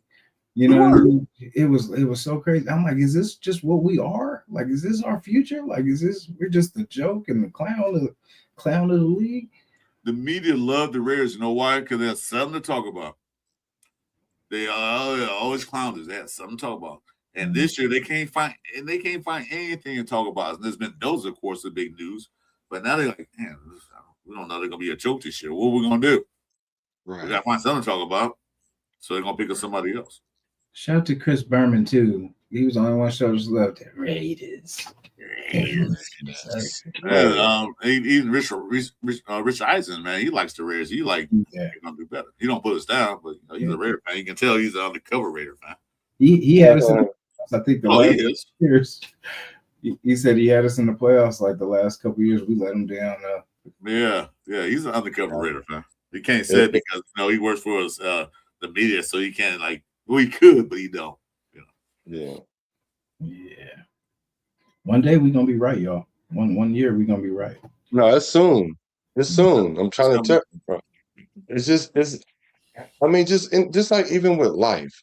I mean, you can't guarantee something, but you definitely can put yourself in the best case scenario to have success find you.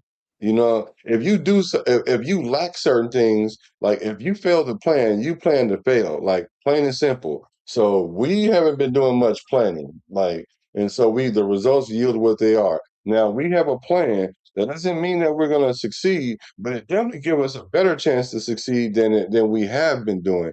And so I'm confident because if you really think about it, an expectation of 4 games, that's where everybody started off at, 4 games, even 5 games. It's kind of embarrassing to be like, my expectation is 5 games as a professional. That's kind of embarrassing to me. So to me, being that Kubiak is the ultimate competitor, the culture that like we were trying to build a culture last year. Kubiak came in with the culture. And so I'm like, we're already streamlining what we're doing. So now, how does it translate on the field now? And that's what we need to see. I just don't think that we are a 3-win team or 4-win team. And if we are a 5-win team, that means whatever those deficiencies that we have, they reared their heads. So coming into the next year draft, we need to take care of those things so we can turn a 5-win team to a 9-win team or 8-win, 8, 9, 10-win team. And if we had 10 wins, usually 10 gets you in, but now with the one extra game, it may get you in. So I could see it being 10 wins in a couple seasons.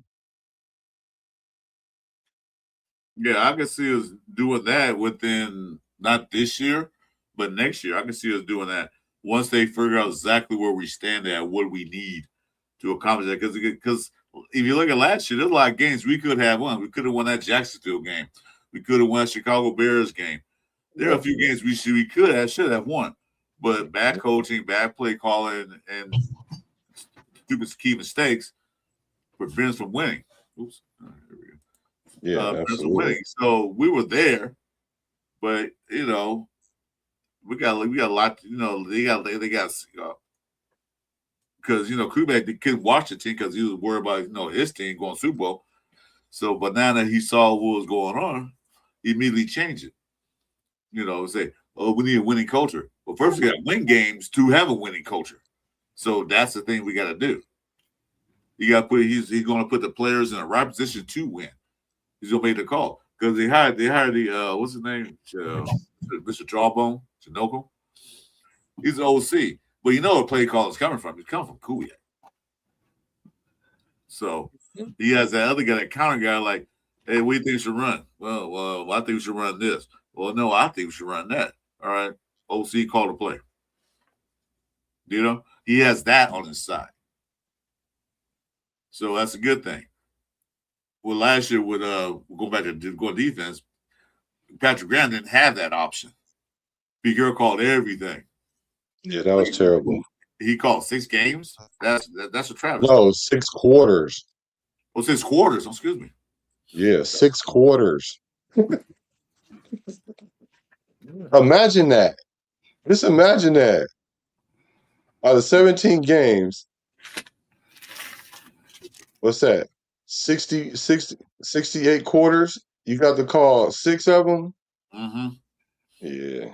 Yeah, 6 of them. Yeah, probably towards the end of the game too. On top of that, He got no. He said he had to go rogue and call him on his own. Oh, no wonder he left. He had to go rogue. Hey, I got so much respect for Patrick Graham for not going upside Pete Carroll head.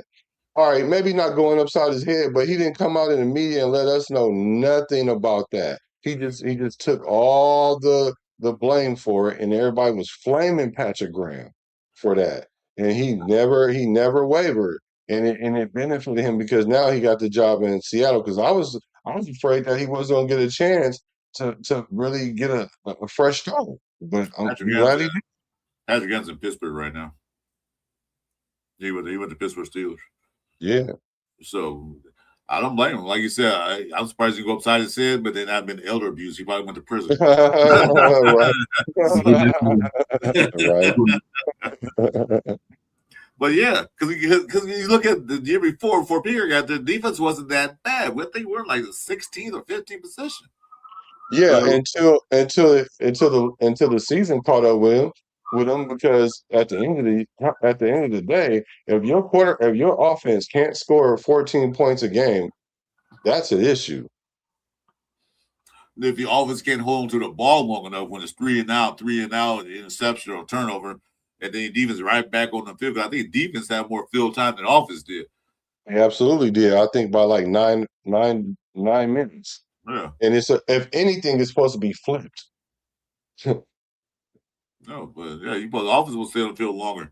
Ball control, score points. Ball control, score points. Yeah. So that's what we're going to do this year.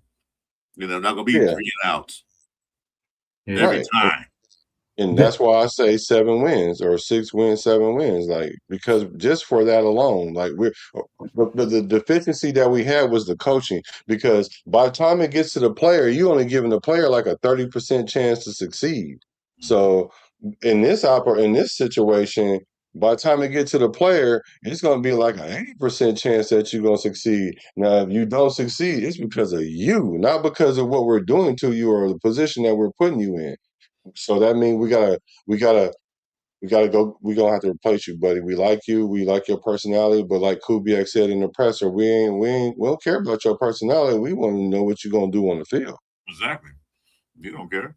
I don't care. I went to my family house for a cookout. Well, that's fine. But it was on the field's happening because like defense, they did what they had to do. Mm-hmm. They got them off the field, didn't score. But as soon as they sit down, take their helmet off, they're right back in there. Like, geez, I just sat down. Like Gino doing the pick, guys. Let's go.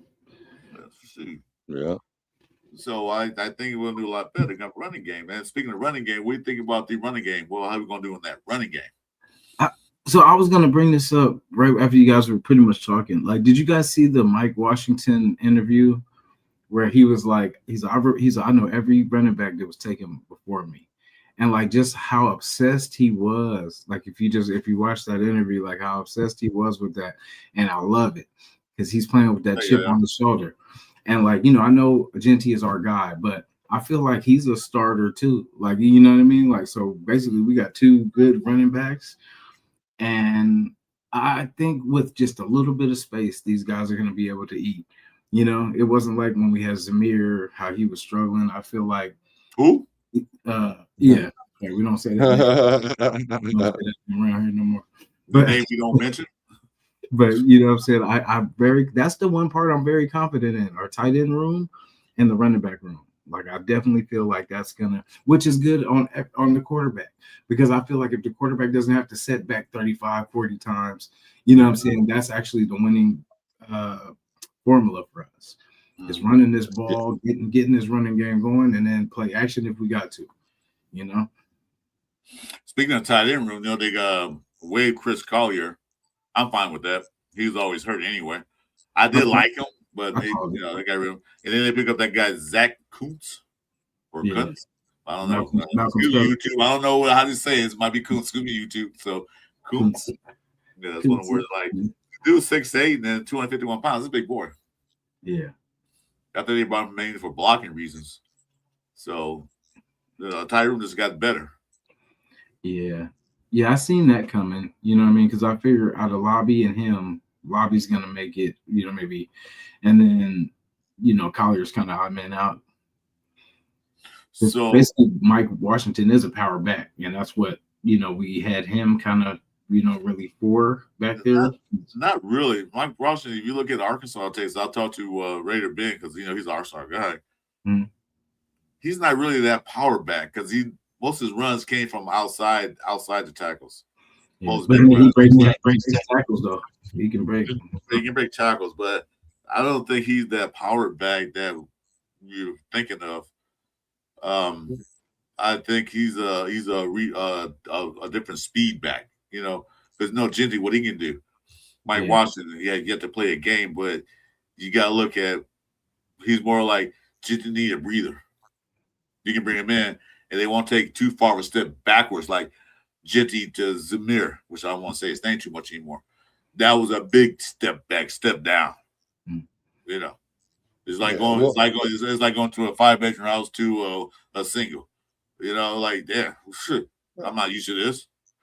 Yeah, you don't want to have a extreme drop off with the running back, because then the defense can adjust accordingly because they don't have to respect the run.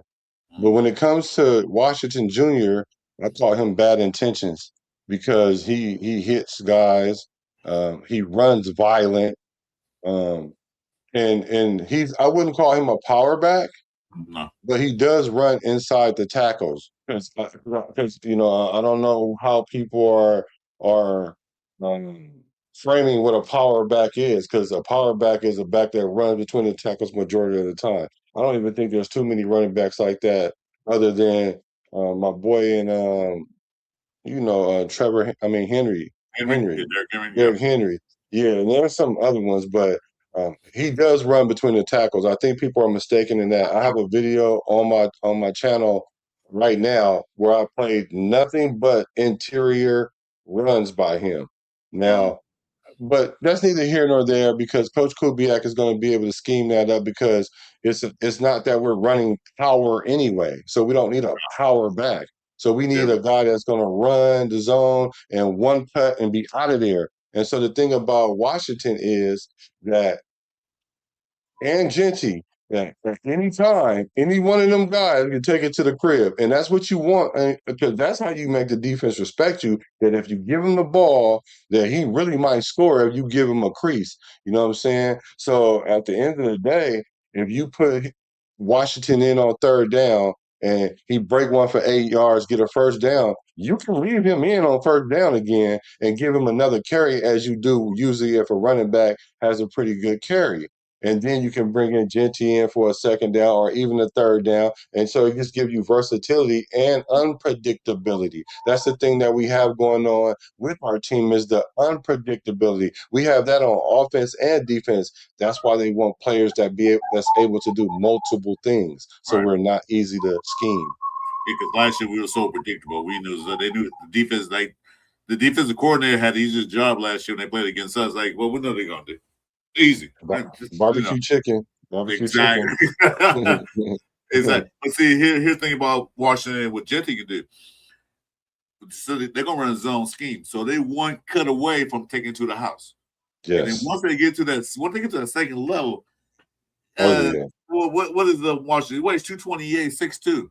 There's no D-backs don't really want to try to go hit up with him. And Genty, the same thing. You saw what happened when a quarterback tried to tackle Genty. You're like, get off me, man. That is that too. So you want that where once they get to the second level, they're going to be lights out. And that's what Yeah, they you got. One cut yeah, you away, want them to lights yeah, out. one pass. Yeah, you want to make them have to make that business decision. So that's what you want to make that you when it's one on one and you see that guy coming, you want that guy to have, like you said, you're not gonna want to keep doing that over and over and over and over and over, as Marshawn said. You know what I'm saying? You're not gonna want to do that. You're not. You got DB out there, man. I just had a baby, man. That's my last year of my contract. I just had a baby. I got to play some more. No, I'll try, but not hard. Right. Yeah, see, that's what we got. Dylan Lobby was not that guy. I like Dylan Lobby. I like his attitude, his character, his charisma, which don't mean that we're gonna win games with him. But I think he's gonna be more of a special team player than anything else. I think they should bring in one more running back, maybe a veteran, because they're talking about Sanders and a few other guys. Bring him in as a veteran running back, because Jenny's 2 years in. Washington is his first year. Lobby only been there 3 years, but I don't think he's the running back that we can use in certain situations, special teams. But I think they should bring in a veteran running back that has been in the league for a few years, that knows how to play, teach these guys some things. Third down back. Roman Hemby is another guy I think they should keep. Because you don't run between tackles, he can run between tackles. And in the end, that's all he was doing. He wasn't a quick cutback guy, but say one thing, when he ran through the line, he had a mission. He like, shit, y'all not tackling me. I'm getting to the first down or end zone. And you saw that. So I hope they keep him for that reason. I haven't been hearing much about him lately, though. No, I haven't either. But they got rid of Chris Carter, who was a veteran, and they kept him. So yeah, we'll see. We'll see in the preseason when they put the pads on, see what he can do. Keep him or not. But they only have 4 running backs right now. I think they should keep 4 or 5. Because maybe they put Hemby on a practice squad. If all this fails, or they could lobby, I don't know. We'll see. Because there's 2 guys not gonna cut. That's obvious. Right. So the running back room look good. You said Jason, the tight end room look good. I agree. Yeah. So what's your biggest room that you guys are really worried about? Wide receiver. Huh? Wide receiver. Because if Jack Best ends up being our number 1, I feel like that we're in trouble. You know what I mean? Like if they're, because they're gonna have to. I know it says you don't need a number 1, all that kind of stuff, but you do. You know what I mean? You need someone that's going to be a go-to playmaker that the quarterback's going to trust on third downs when we need it. Besides Brock, like say if Brock's out for a breather, who's going to be that dude? So we gotta, no matter what people think, that has to be established at some point. You got to have at least a couple go-to guys. Malik Benson, I love. I'm hoping he can definitely, take one of these starting spots and, just prove himself. But, it's how I see it, whether we Trey Tucker 1, Best 2, I think Thornton 4 or something like that, Malik Benson 3, like how's it gonna, how would it shake out? And don't sleep on Naylor. Don't sleep on Naylor. Oh yeah, I forget about Naylor. So yeah, Naylor. But Naylor was the third at another team. So like that's what I'm saying. We do that a lot too. We take a third or fourth string wide receiver from another team and then try to make them a number 1 where we are. But you got to look who's in front of him. Addison and Jefferson. Yeah, I mean, come on now. I mean, he gets those guys, so of course he's gonna be the third man on the totem pole. We don't have those 2 guys. We have Jefferson and a player like Jefferson and Addison. Oh yeah, there'll be no talk about the wide receiver. We don't have that yet. Yeah. Well, I mean, it's not his fault, but I mean, that's just what we do. We brought Jacoby in and tried to make him a number 1, and we'll see how that worked out. That's why they left. That's why he was glad. I'm gonna go somewhere where I can be one of the top receivers in there, where I get some catches. So that's why he left. I was about to say he looked like a number 1 for Jacksonville to me. And if he was on this squad this year, he would have been the #1 this year, and he would have played good. Yeah, Mhm.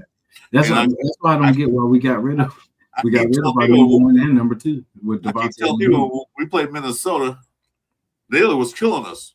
Mhm. Although it was speed of the game, but he was killing us. Like, well, because I think it was Addison was out, Addison was out. But Naylor was killing us. Like, you don't want this guy? I want him. I'll take him. Yeah, he was suspended, I think, for I forgot, some kind of violation. I forgot what it was. Yeah, but I don't. He's a veteran. He's been there for a while, so hey, why not? That way he can push Tucker and the rest of his wide receivers. Like, if you don't want it, I'll take it. Yeah. What do you mean? You want that last piece chicken? I'll get it. Yeah, I just think we're a month away pretty much from the season started, and we're still, we just still have unknowns. So, it's just, a little concerning. I mean, yeah, we could figure it out, but I mean, I figure if we haven't figured it out yet, you know what I'm saying? Like, it kind of is what it is. So they're gonna pretty much try to figure out who's the best, who's not dropping the ball. That's the one thing. At least our wide receivers, they don't have a track record of dropping a lot of passes. But it's the separation. It's the, trying to get them open and new quarterback, all the stuff that goes into it. Like, that's why I see, like, it could be a slow start.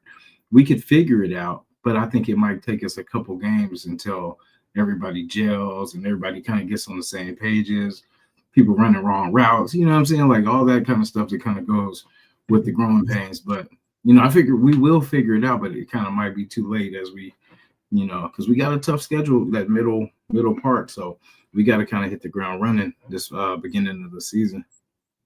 Yeah. My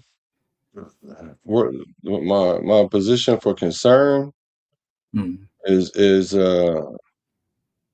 probably the linebackers because of the drop off. If an injury hit and it's not outside the realm of possibility that our linebackers aren't going to play all the games. So and if that happens, because we predicating our defense on stopping the run and creating pressure with the front seven.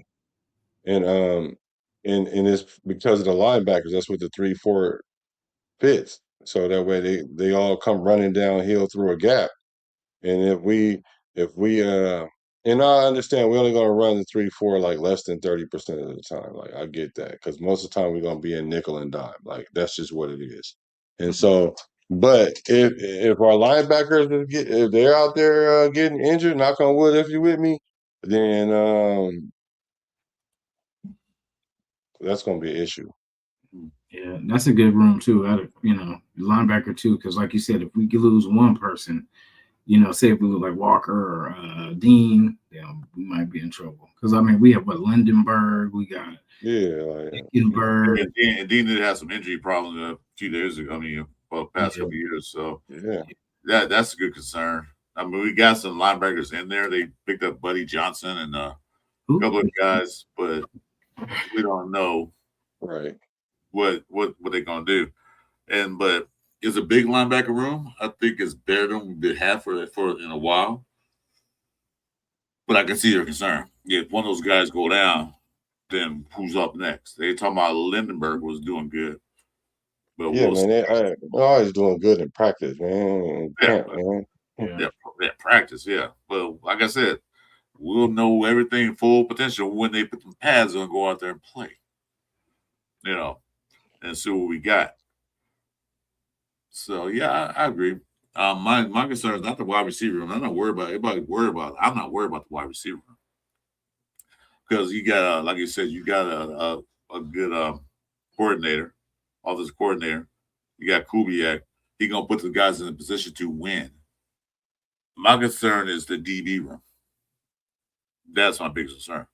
Like I said, Masses look good in practice. Porter is fighting for his life for a job. You ain't lying. That's good competition. DCAM, I don't know if DCAM is still on a team or not, but he ain't. So I'm not worried about him. We re-signed Stokes. And people say Stokes had a good year last year, but look at what happened. Luke was playing the opposite of him. Exactly. I knew Kelly. If I'm a quarterback, I'm going right after him every time. And they did. And they did. Don't single him out. Porter trotted his butt out there too. Matter of fact, Caillou was starting, lost his job to Porter, and Porter lost his job back to Caillou. And at least Caillou had 3 picks. So, Well, yeah. How you for started whatever that's worth. together, like he started to kind of make some plays before he got injured. Yeah, He Porter was started coming around a little bit. Then he got Porter started coming around a little bit too. He got hurt. Then so we'll see how that works out. And other than that, McCoy, we don't know where his stats going to be. Mm-hmm. But I think they're doing the right thing by bringing him through slowly, make sure everything is okay. He ain't played in a year and a half, so yeah, bring him slowly. Other than that, they still got Greedy Vance. So, and he did okay last year. He's a little guy, but he did pretty good last year. So I'm kind of worried about Stokes going to play on one side. Everybody's saying that. I'm worried about the other side. That's what I'm worried about. Our Cal guy's going to hold that down. He's going to come in there and fight. Master's going to come and get that. You talking about that junior college guy from Cal? Now, I think Massis might take one of those spots though. Like, you know what I mean? It's a good shot at it. Yeah, because he's a dog. Good shot. He's gonna definitely compete. But the thing is, against our wide receivers, it's probably not gonna be that hard. You know what I mean? Like that's the thing.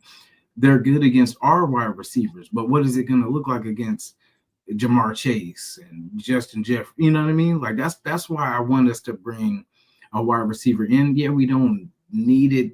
You know, we just but you can't compare those two guys because those two guys make everybody's TVs look bad. So. Exactly. I was about to say. I was about to say, who can guard them guys? Like, exactly. You make everybody look bad. but I mean, if we can't guard our guys, we definitely ain't gonna be able to go. You know what I mean? That's the thing. Like, yeah, that's true for sure. We need that good competition now because we're not gonna be taking Trey Tuckers and Jack Beshes. You know what I mean? We're gonna have real receivers. You know what I mean? That we will have to defend. So that's why I want them to just go through the fire. We got to go through the fire, man. Make it hard now so it's easy when it's game time. They are going to be practicing against a Clint Kubiak offense. So I think that speaks for something, though. Yeah. Mm-hmm. Yeah. No, I just worry about rhythm and stuff. Because like I said, it's a month away from the season. They got to get timing right. They got to get, you know what I mean? Just make sure hands are where they need to be.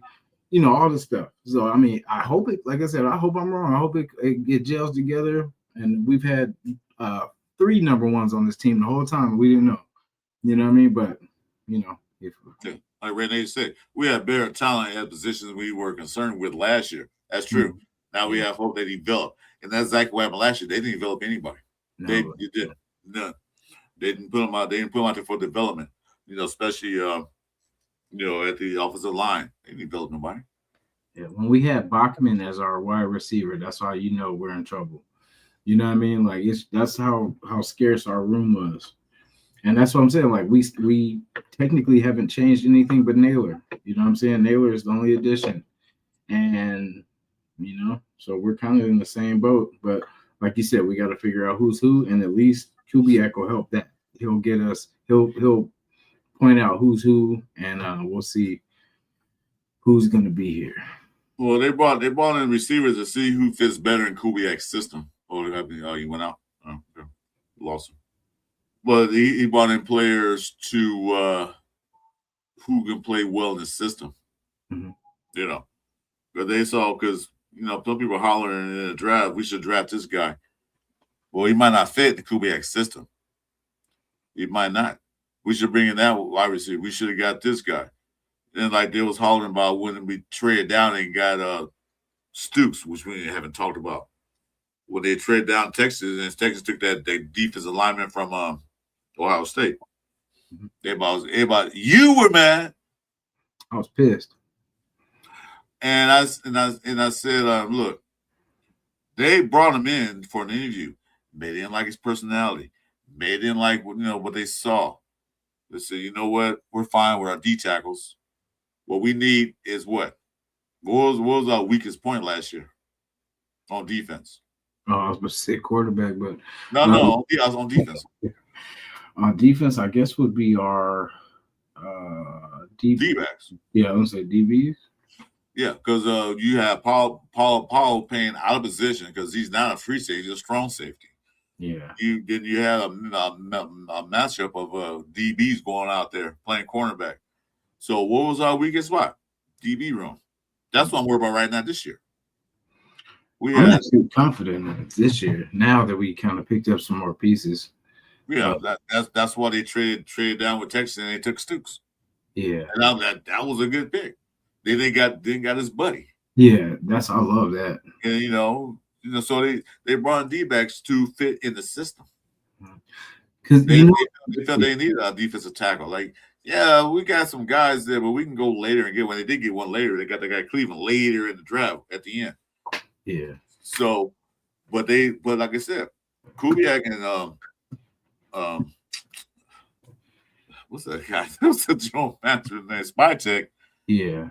Saw what they were lacking. I suspect Spytek because he was there, saw the whole thing up close and personal.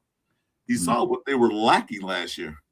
What was their weakness? And the DBs were pretty bad. Linebackers were bad too, but DBs were really especially bad.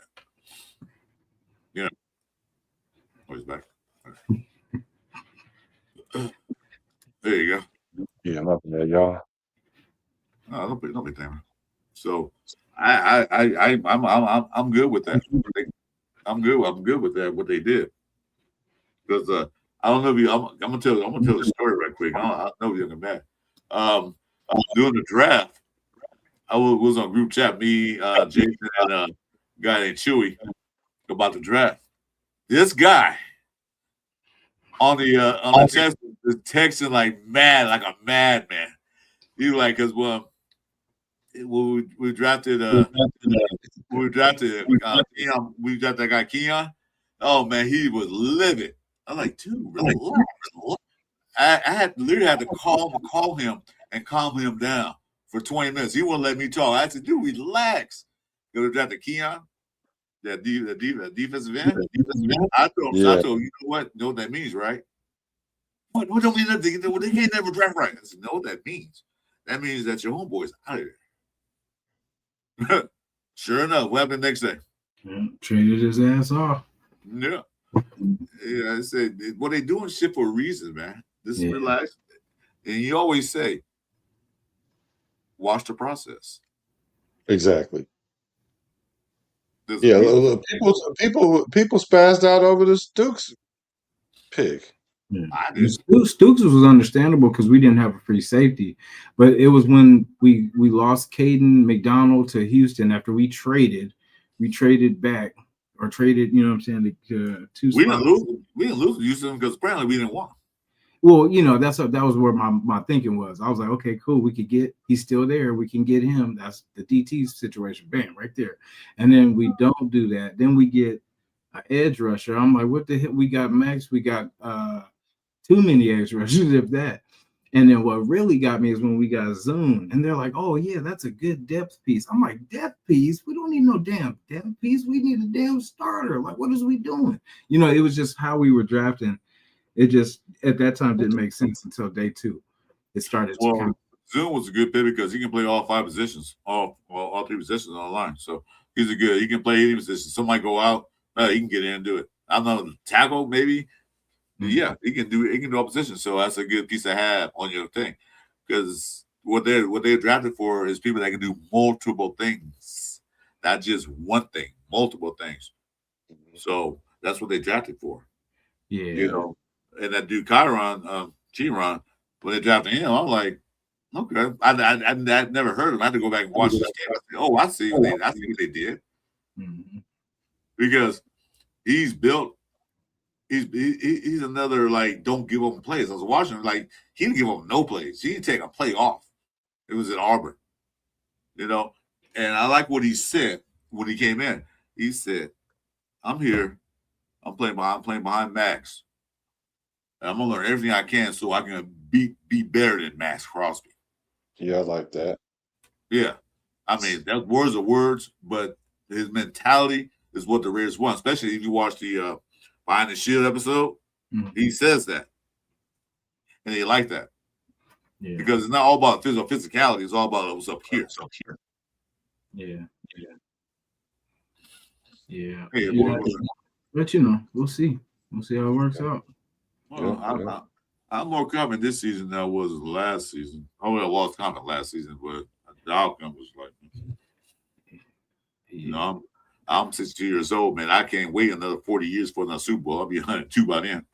Oh, you crazy. No, it's soon. I just like I said, I want to see more than 6 wins. I just want to see, you know, us compete where at least in the end of the season we're in the hunt for the playoffs, or we're at least competing for. You know what I'm saying? Like we get there, we do, we don't. You know, but at least be there. At least be in the mix. Yeah. I want to see us win some more division games. I want to see us beat the crap out of the Donkeys, the Queefs, and the Chargers. You know, because we already stopped the Chiefs winning streak. We got to stop the Donkeys and the Chargers winning streak. Like, got to be at least once. And we literally just owned the Broncos. Like we had like, what was that? 10? I forgot. 10 plus game wins against 8 straight. Oh, it was 8. Damn, I had 10 putting extras on it. But it felt like 10. No, but yeah, we were just, and then now they got a streak on us. So That's only 4. Yeah, that's too much. It felt like 8. Yeah, really. Seemed like it. Yeah. And then Mahomes is practicing, y'all. Mahomes is out there getting it. I'm not worried about him. I didn't like that. Yeah. I'm worried. Not worried about him I because think he's not going to be the same. He got the ACL. He's not going to be the same, Mahomes. Yeah, but he's trying to get there because, like, you know, they were showing the practice, and then they lost one of their weapons, though. You know, sorry to praise somebody's injury, but you know, he was kind of an up and coming guy, and yeah, not no more. So their little glimmer of hopes for extra star is gone.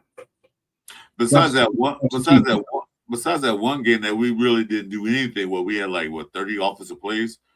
We were pretty much in competition with Kansas City. Even the first game played, we wasn't that off, but we did lose. They took it easy on us too at the end. Well, we did beat them, but that was no Mahomes there. But when we played Mahomes, they pretty much wiped the floor with us. 30 plays, come on, dudes. It's great. Really? We got us great. Some teams get 30 plays in the first quarter. They call the dogs out all golf. I'm not worried about Mahomes. I'm not really worried about the AFC West too much. I don't worry about the Raiders itself because a lot of them games were self-inflicted losses, bad calls, bad timing. When your first home game and your first play on in the game, you throw an interception to a team and then give them 7 points right there. That right there, okay. So this is where we're going. Yeah. First play of the game for the Raiders, offensive play, throw an interception. Dude, really? And you still could have won the game. The Minshew plus the Geno years have been the worst back-to-back years I've ever seen in my life. You know what I mean? Don't get me wrong, we're not talking about a team that won a lot of games in my lifetime, but it's never been like this. You know what I mean? Like I said, we were always close. We were 6-7 games where we win the game, we could be in the playoffs, if not. But we've never done like this where, you know what I mean? The closest thing was that year DC came. You know what I mean? That 2 and whatever it was, 2-14.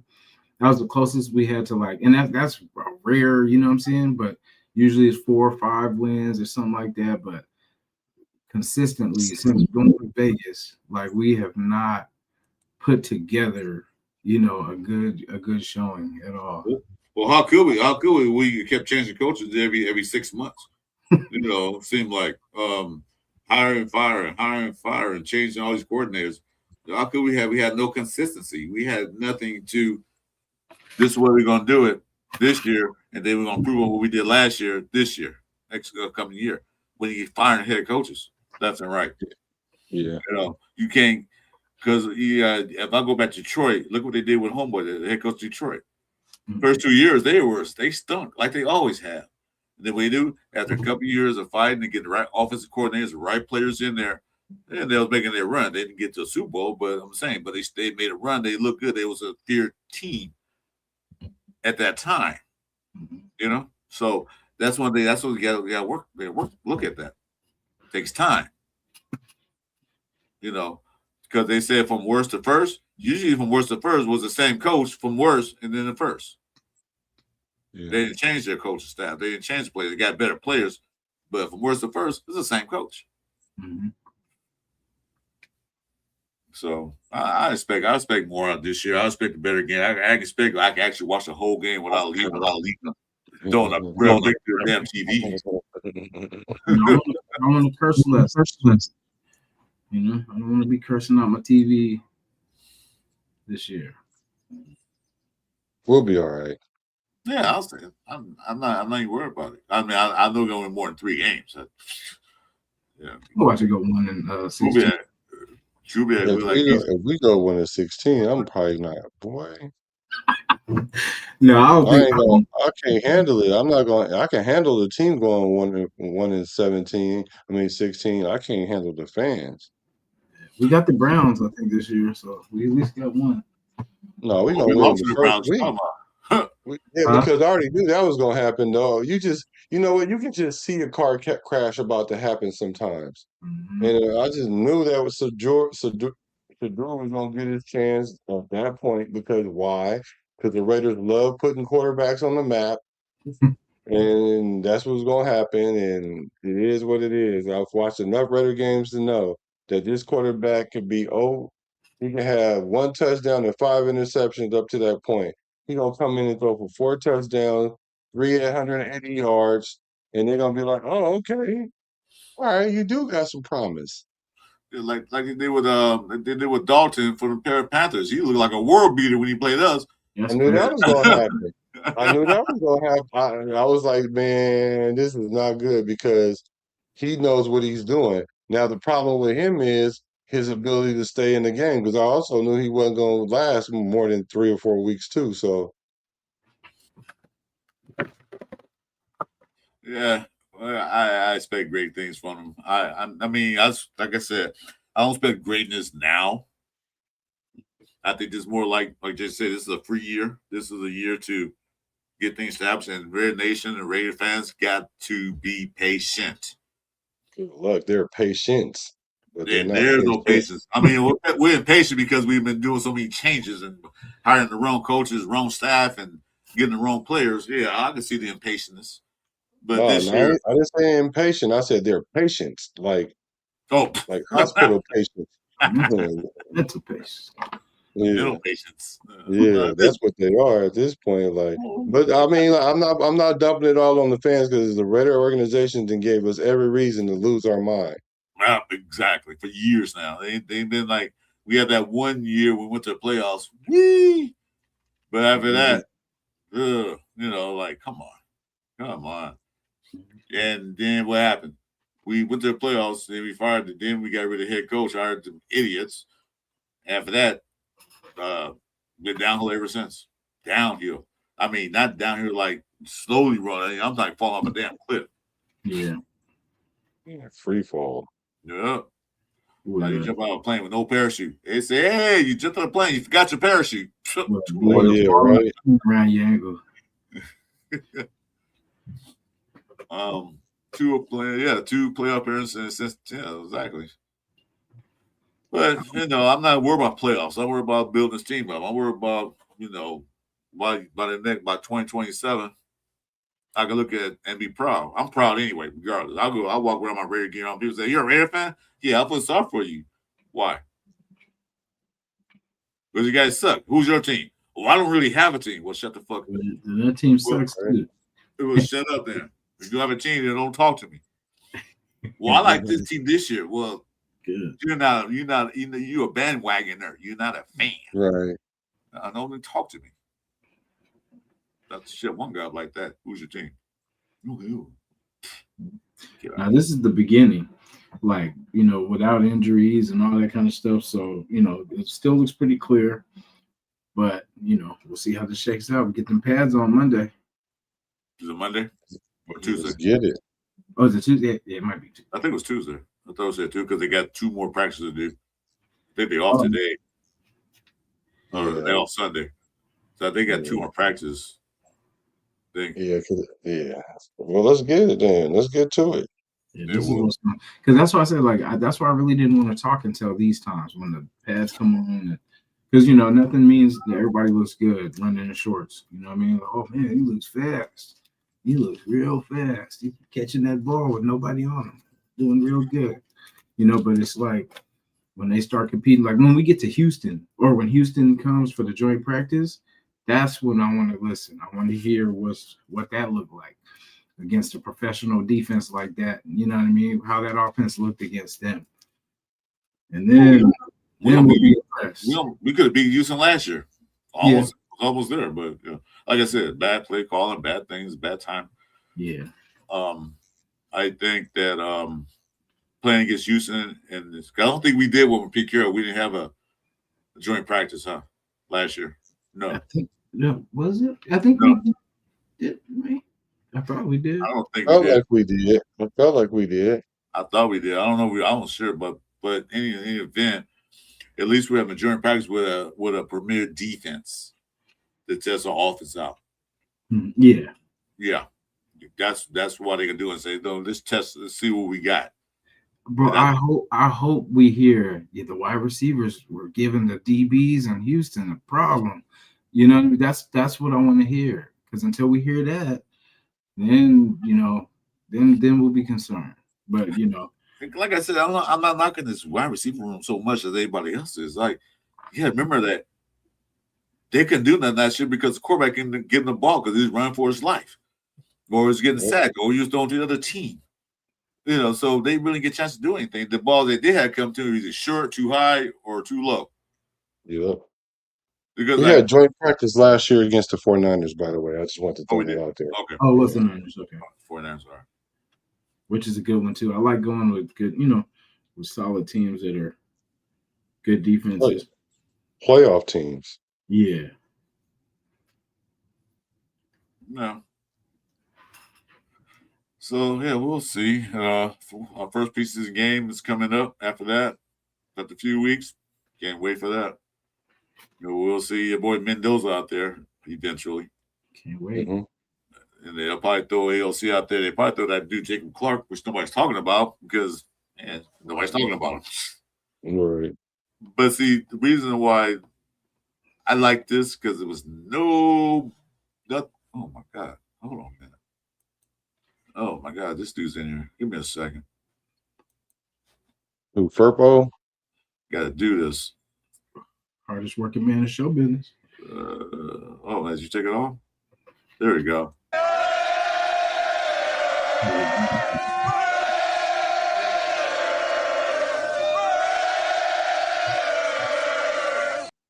Aha! What's up, Mr. Furpo?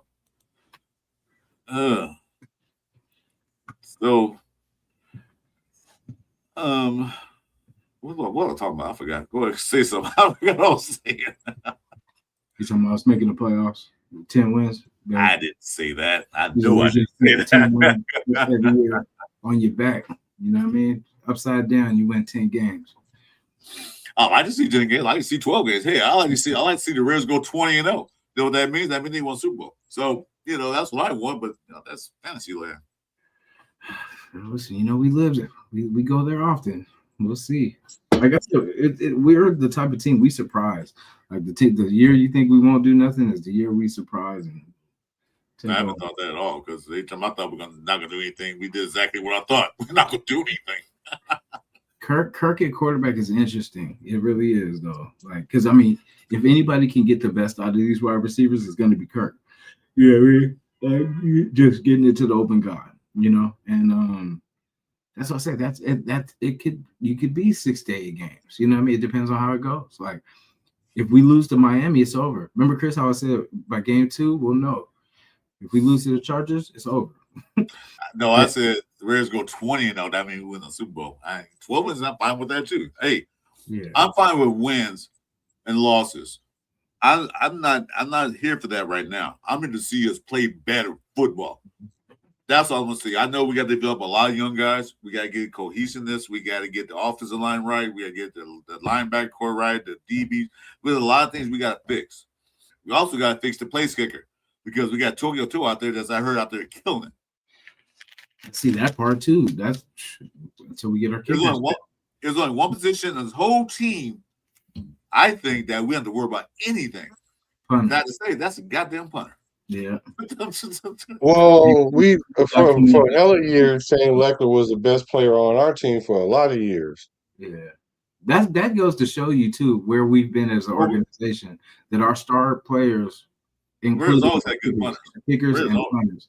where's always had good punters? Because from Ray Leo Guy, Eric Blues, we had Leckler. Janikowski with Punters, not kickers, punters. yeah. Oh, but I We mean, always- but we've always had like star kicker punter combos because Always. we didn't score too many touchdowns, so we were kicking.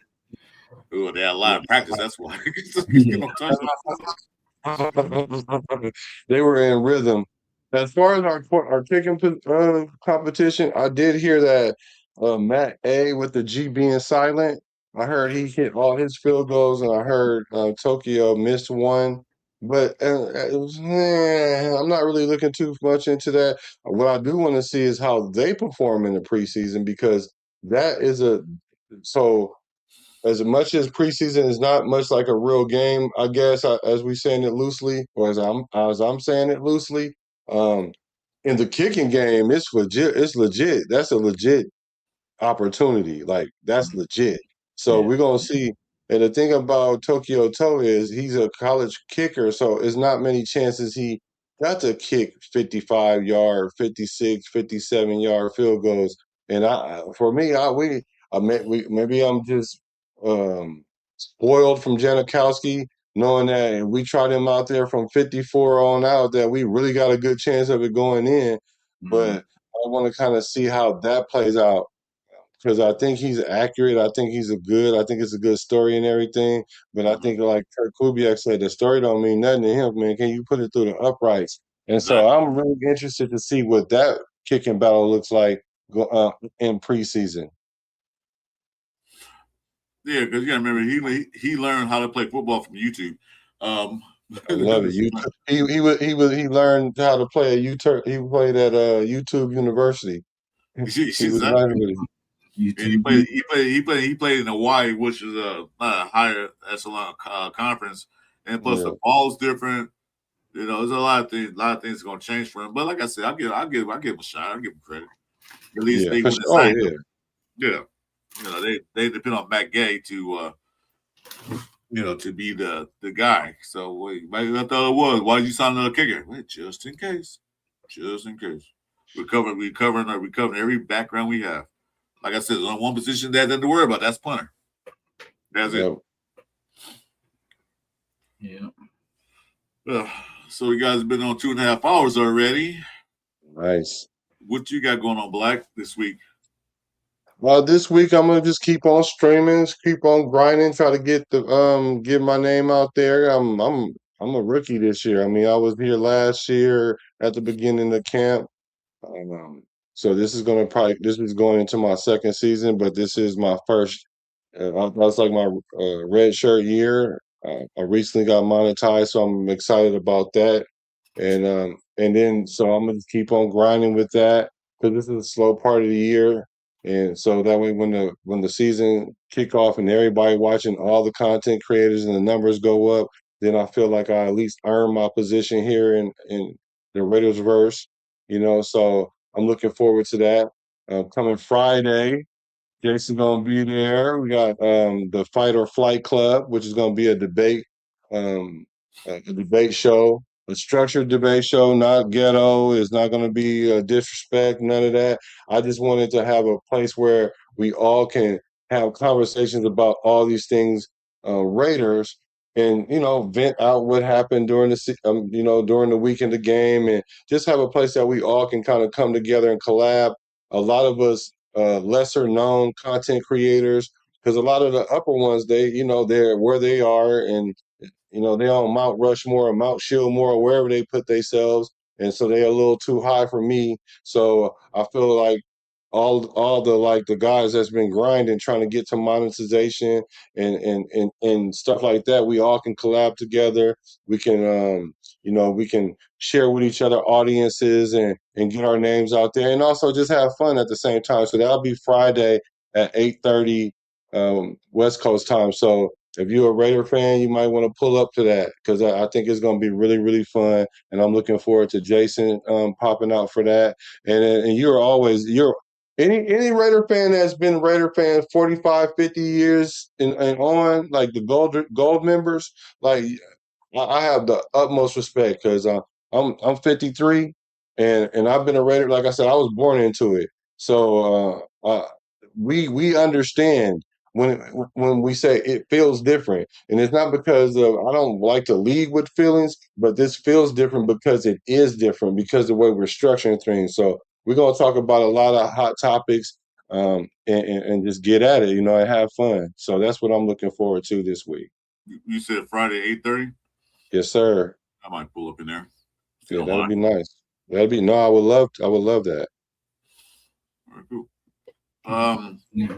So I don't know. Jason decided. Yeah, I gotta wait for him. He's the boss. I don't know if we're gonna do a cover 3 Tuesday night or not. We should because that's where they put the pads on. We can talk about that. So other than that, I really haven't done anything because it was nothing to talk about, and that's why I like it. It's like, what can we talk about? Nothing. We talked about we did the draft stuff and all that stuff, but then after that, it got so quiet that there's nothing to talk about until they get the pads on. That's why with Jason we said let's wait till the pads come on, then we can talk about what's going on. Because t-shirts, anybody t-shirts, anybody can play football in t-shirts, but the pads pretty good unguarded. You know what I'm saying? I'm pretty decent unguarded, man. I can throw some mean spirals with nobody chasing me. For real. Yeah, but I do want to thank you guys for allowing me the time on your guys' program.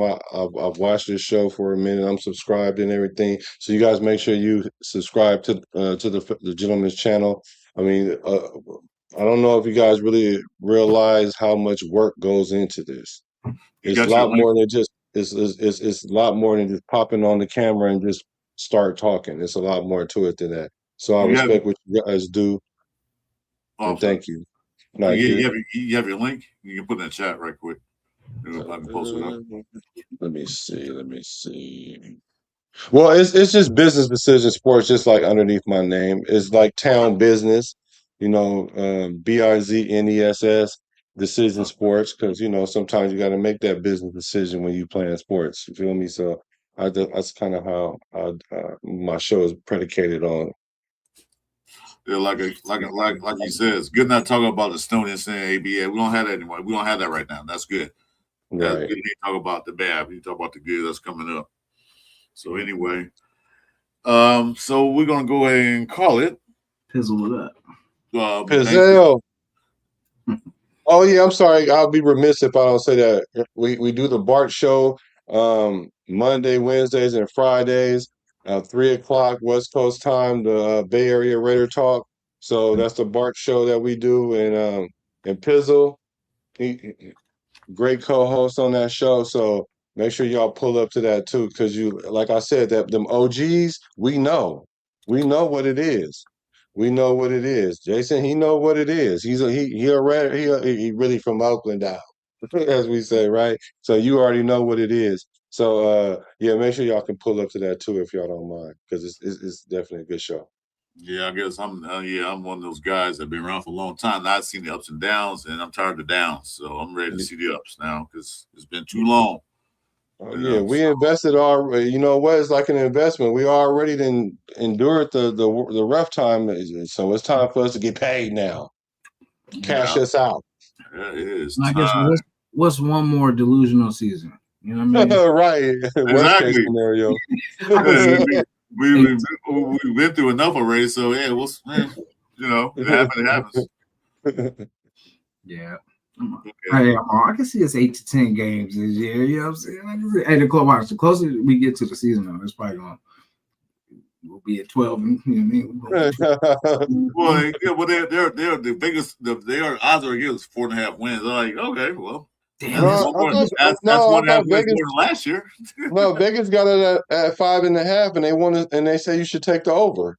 Oh, they went up. That's what they told us though. The beginning the year before. Right well, yeah, that was before. That's before the I The guess that's draft. before we. Yeah, but I think that we're at 5.5 now, and they say take the over. I mean, Yes, like so. I'm like we better win 6 games at least then because that should be we should be cool with that. Not cool with the 6 wins, but that's twice as many as 3. So Obviously, it's better than yeah, well, three. there you go.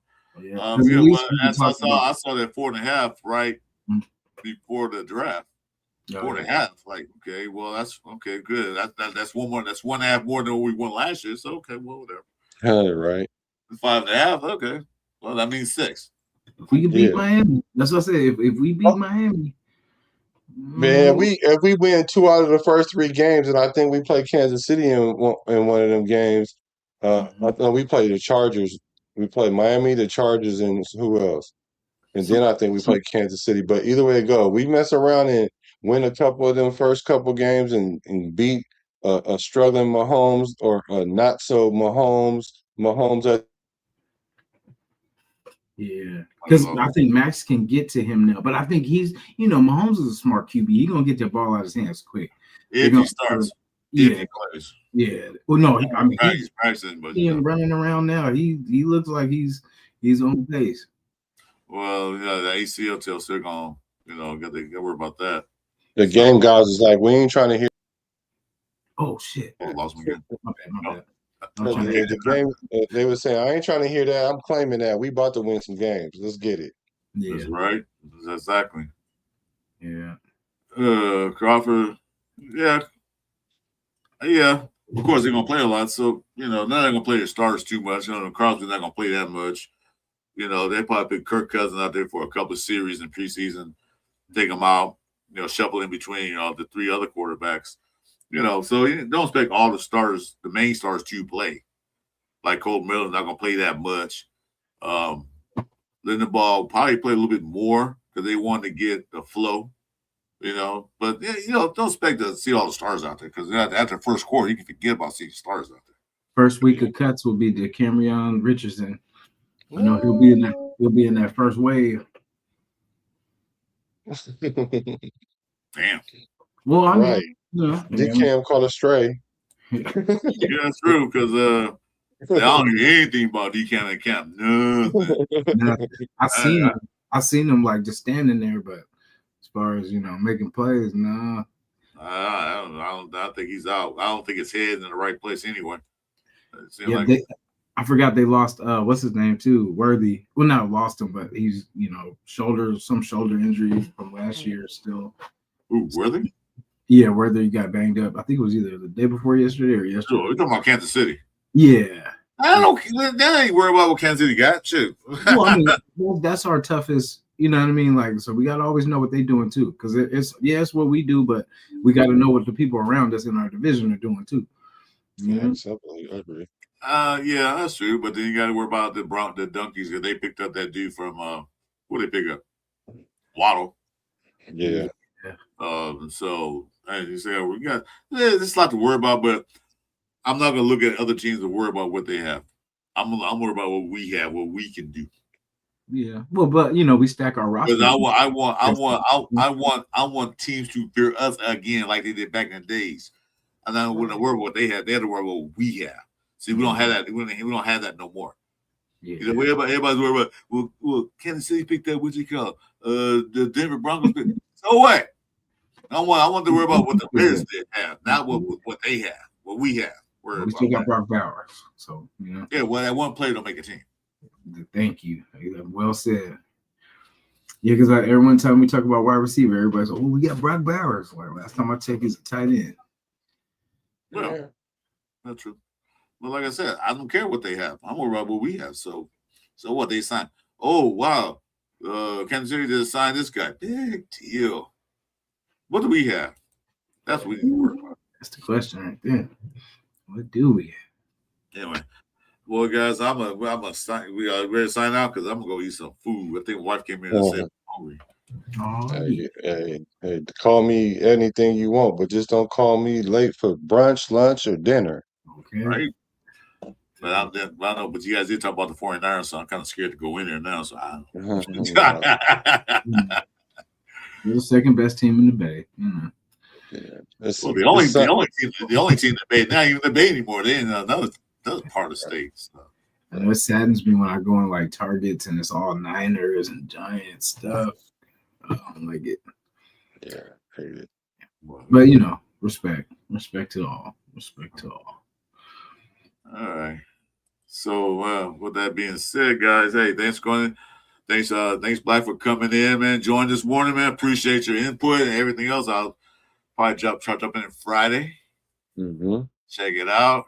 Yeah, come check it out. I think it's gonna be cool. You know, I just need the support from the nation because I'm creating that for the nation.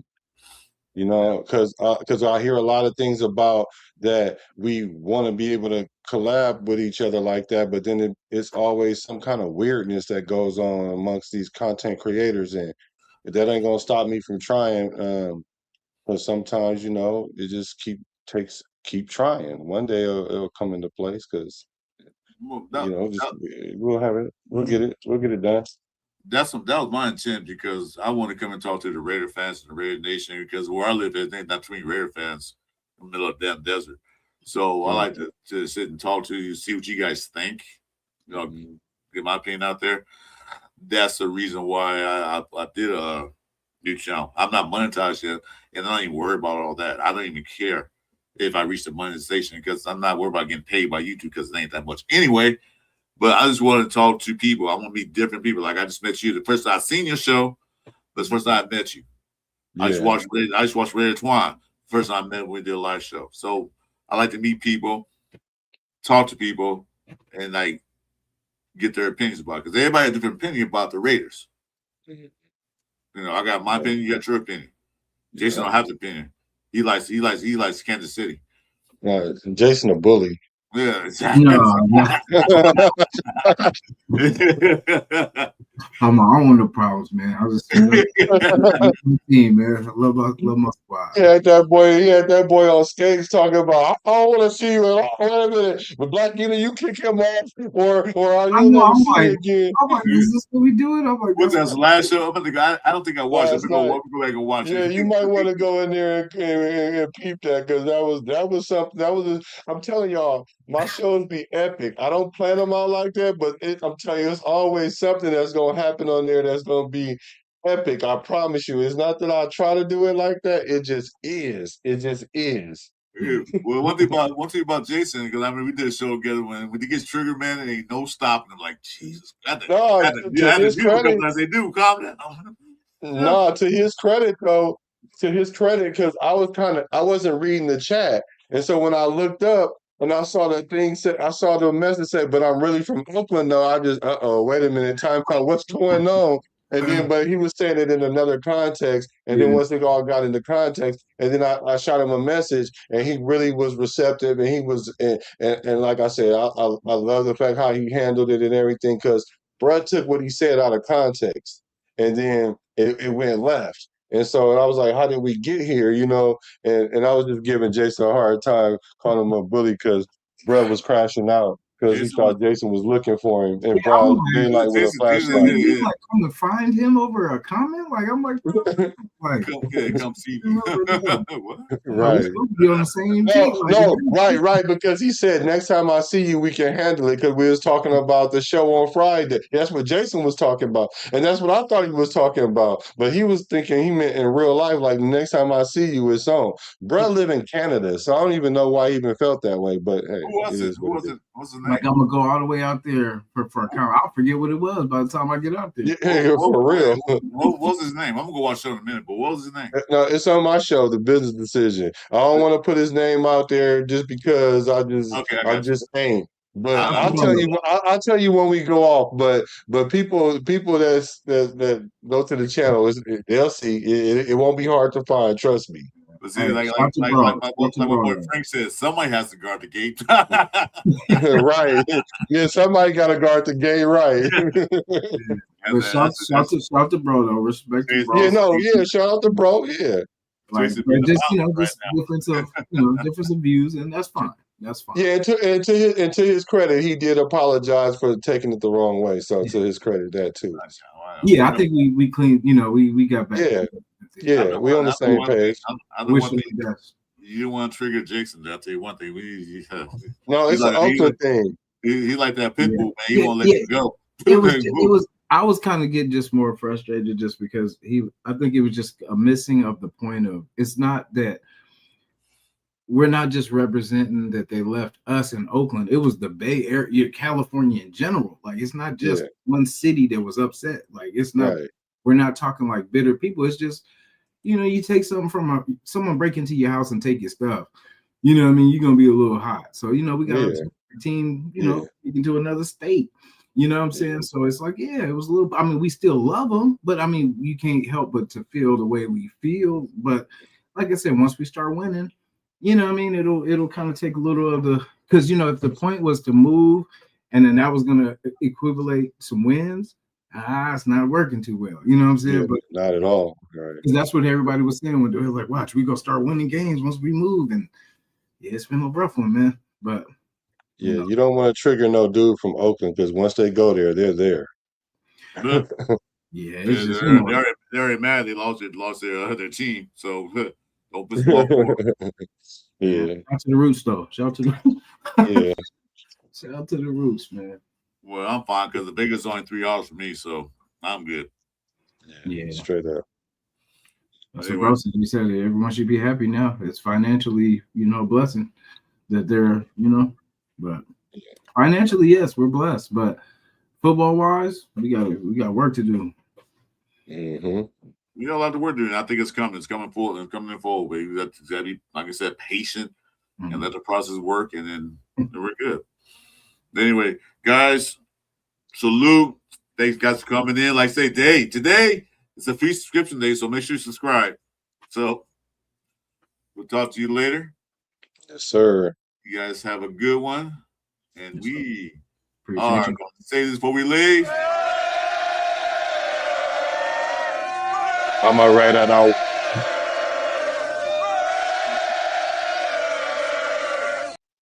And have a good day. Have a blessed Sunday. Stay safe. Keep clean out there. Don't do anything stupid. See you guys. That's good.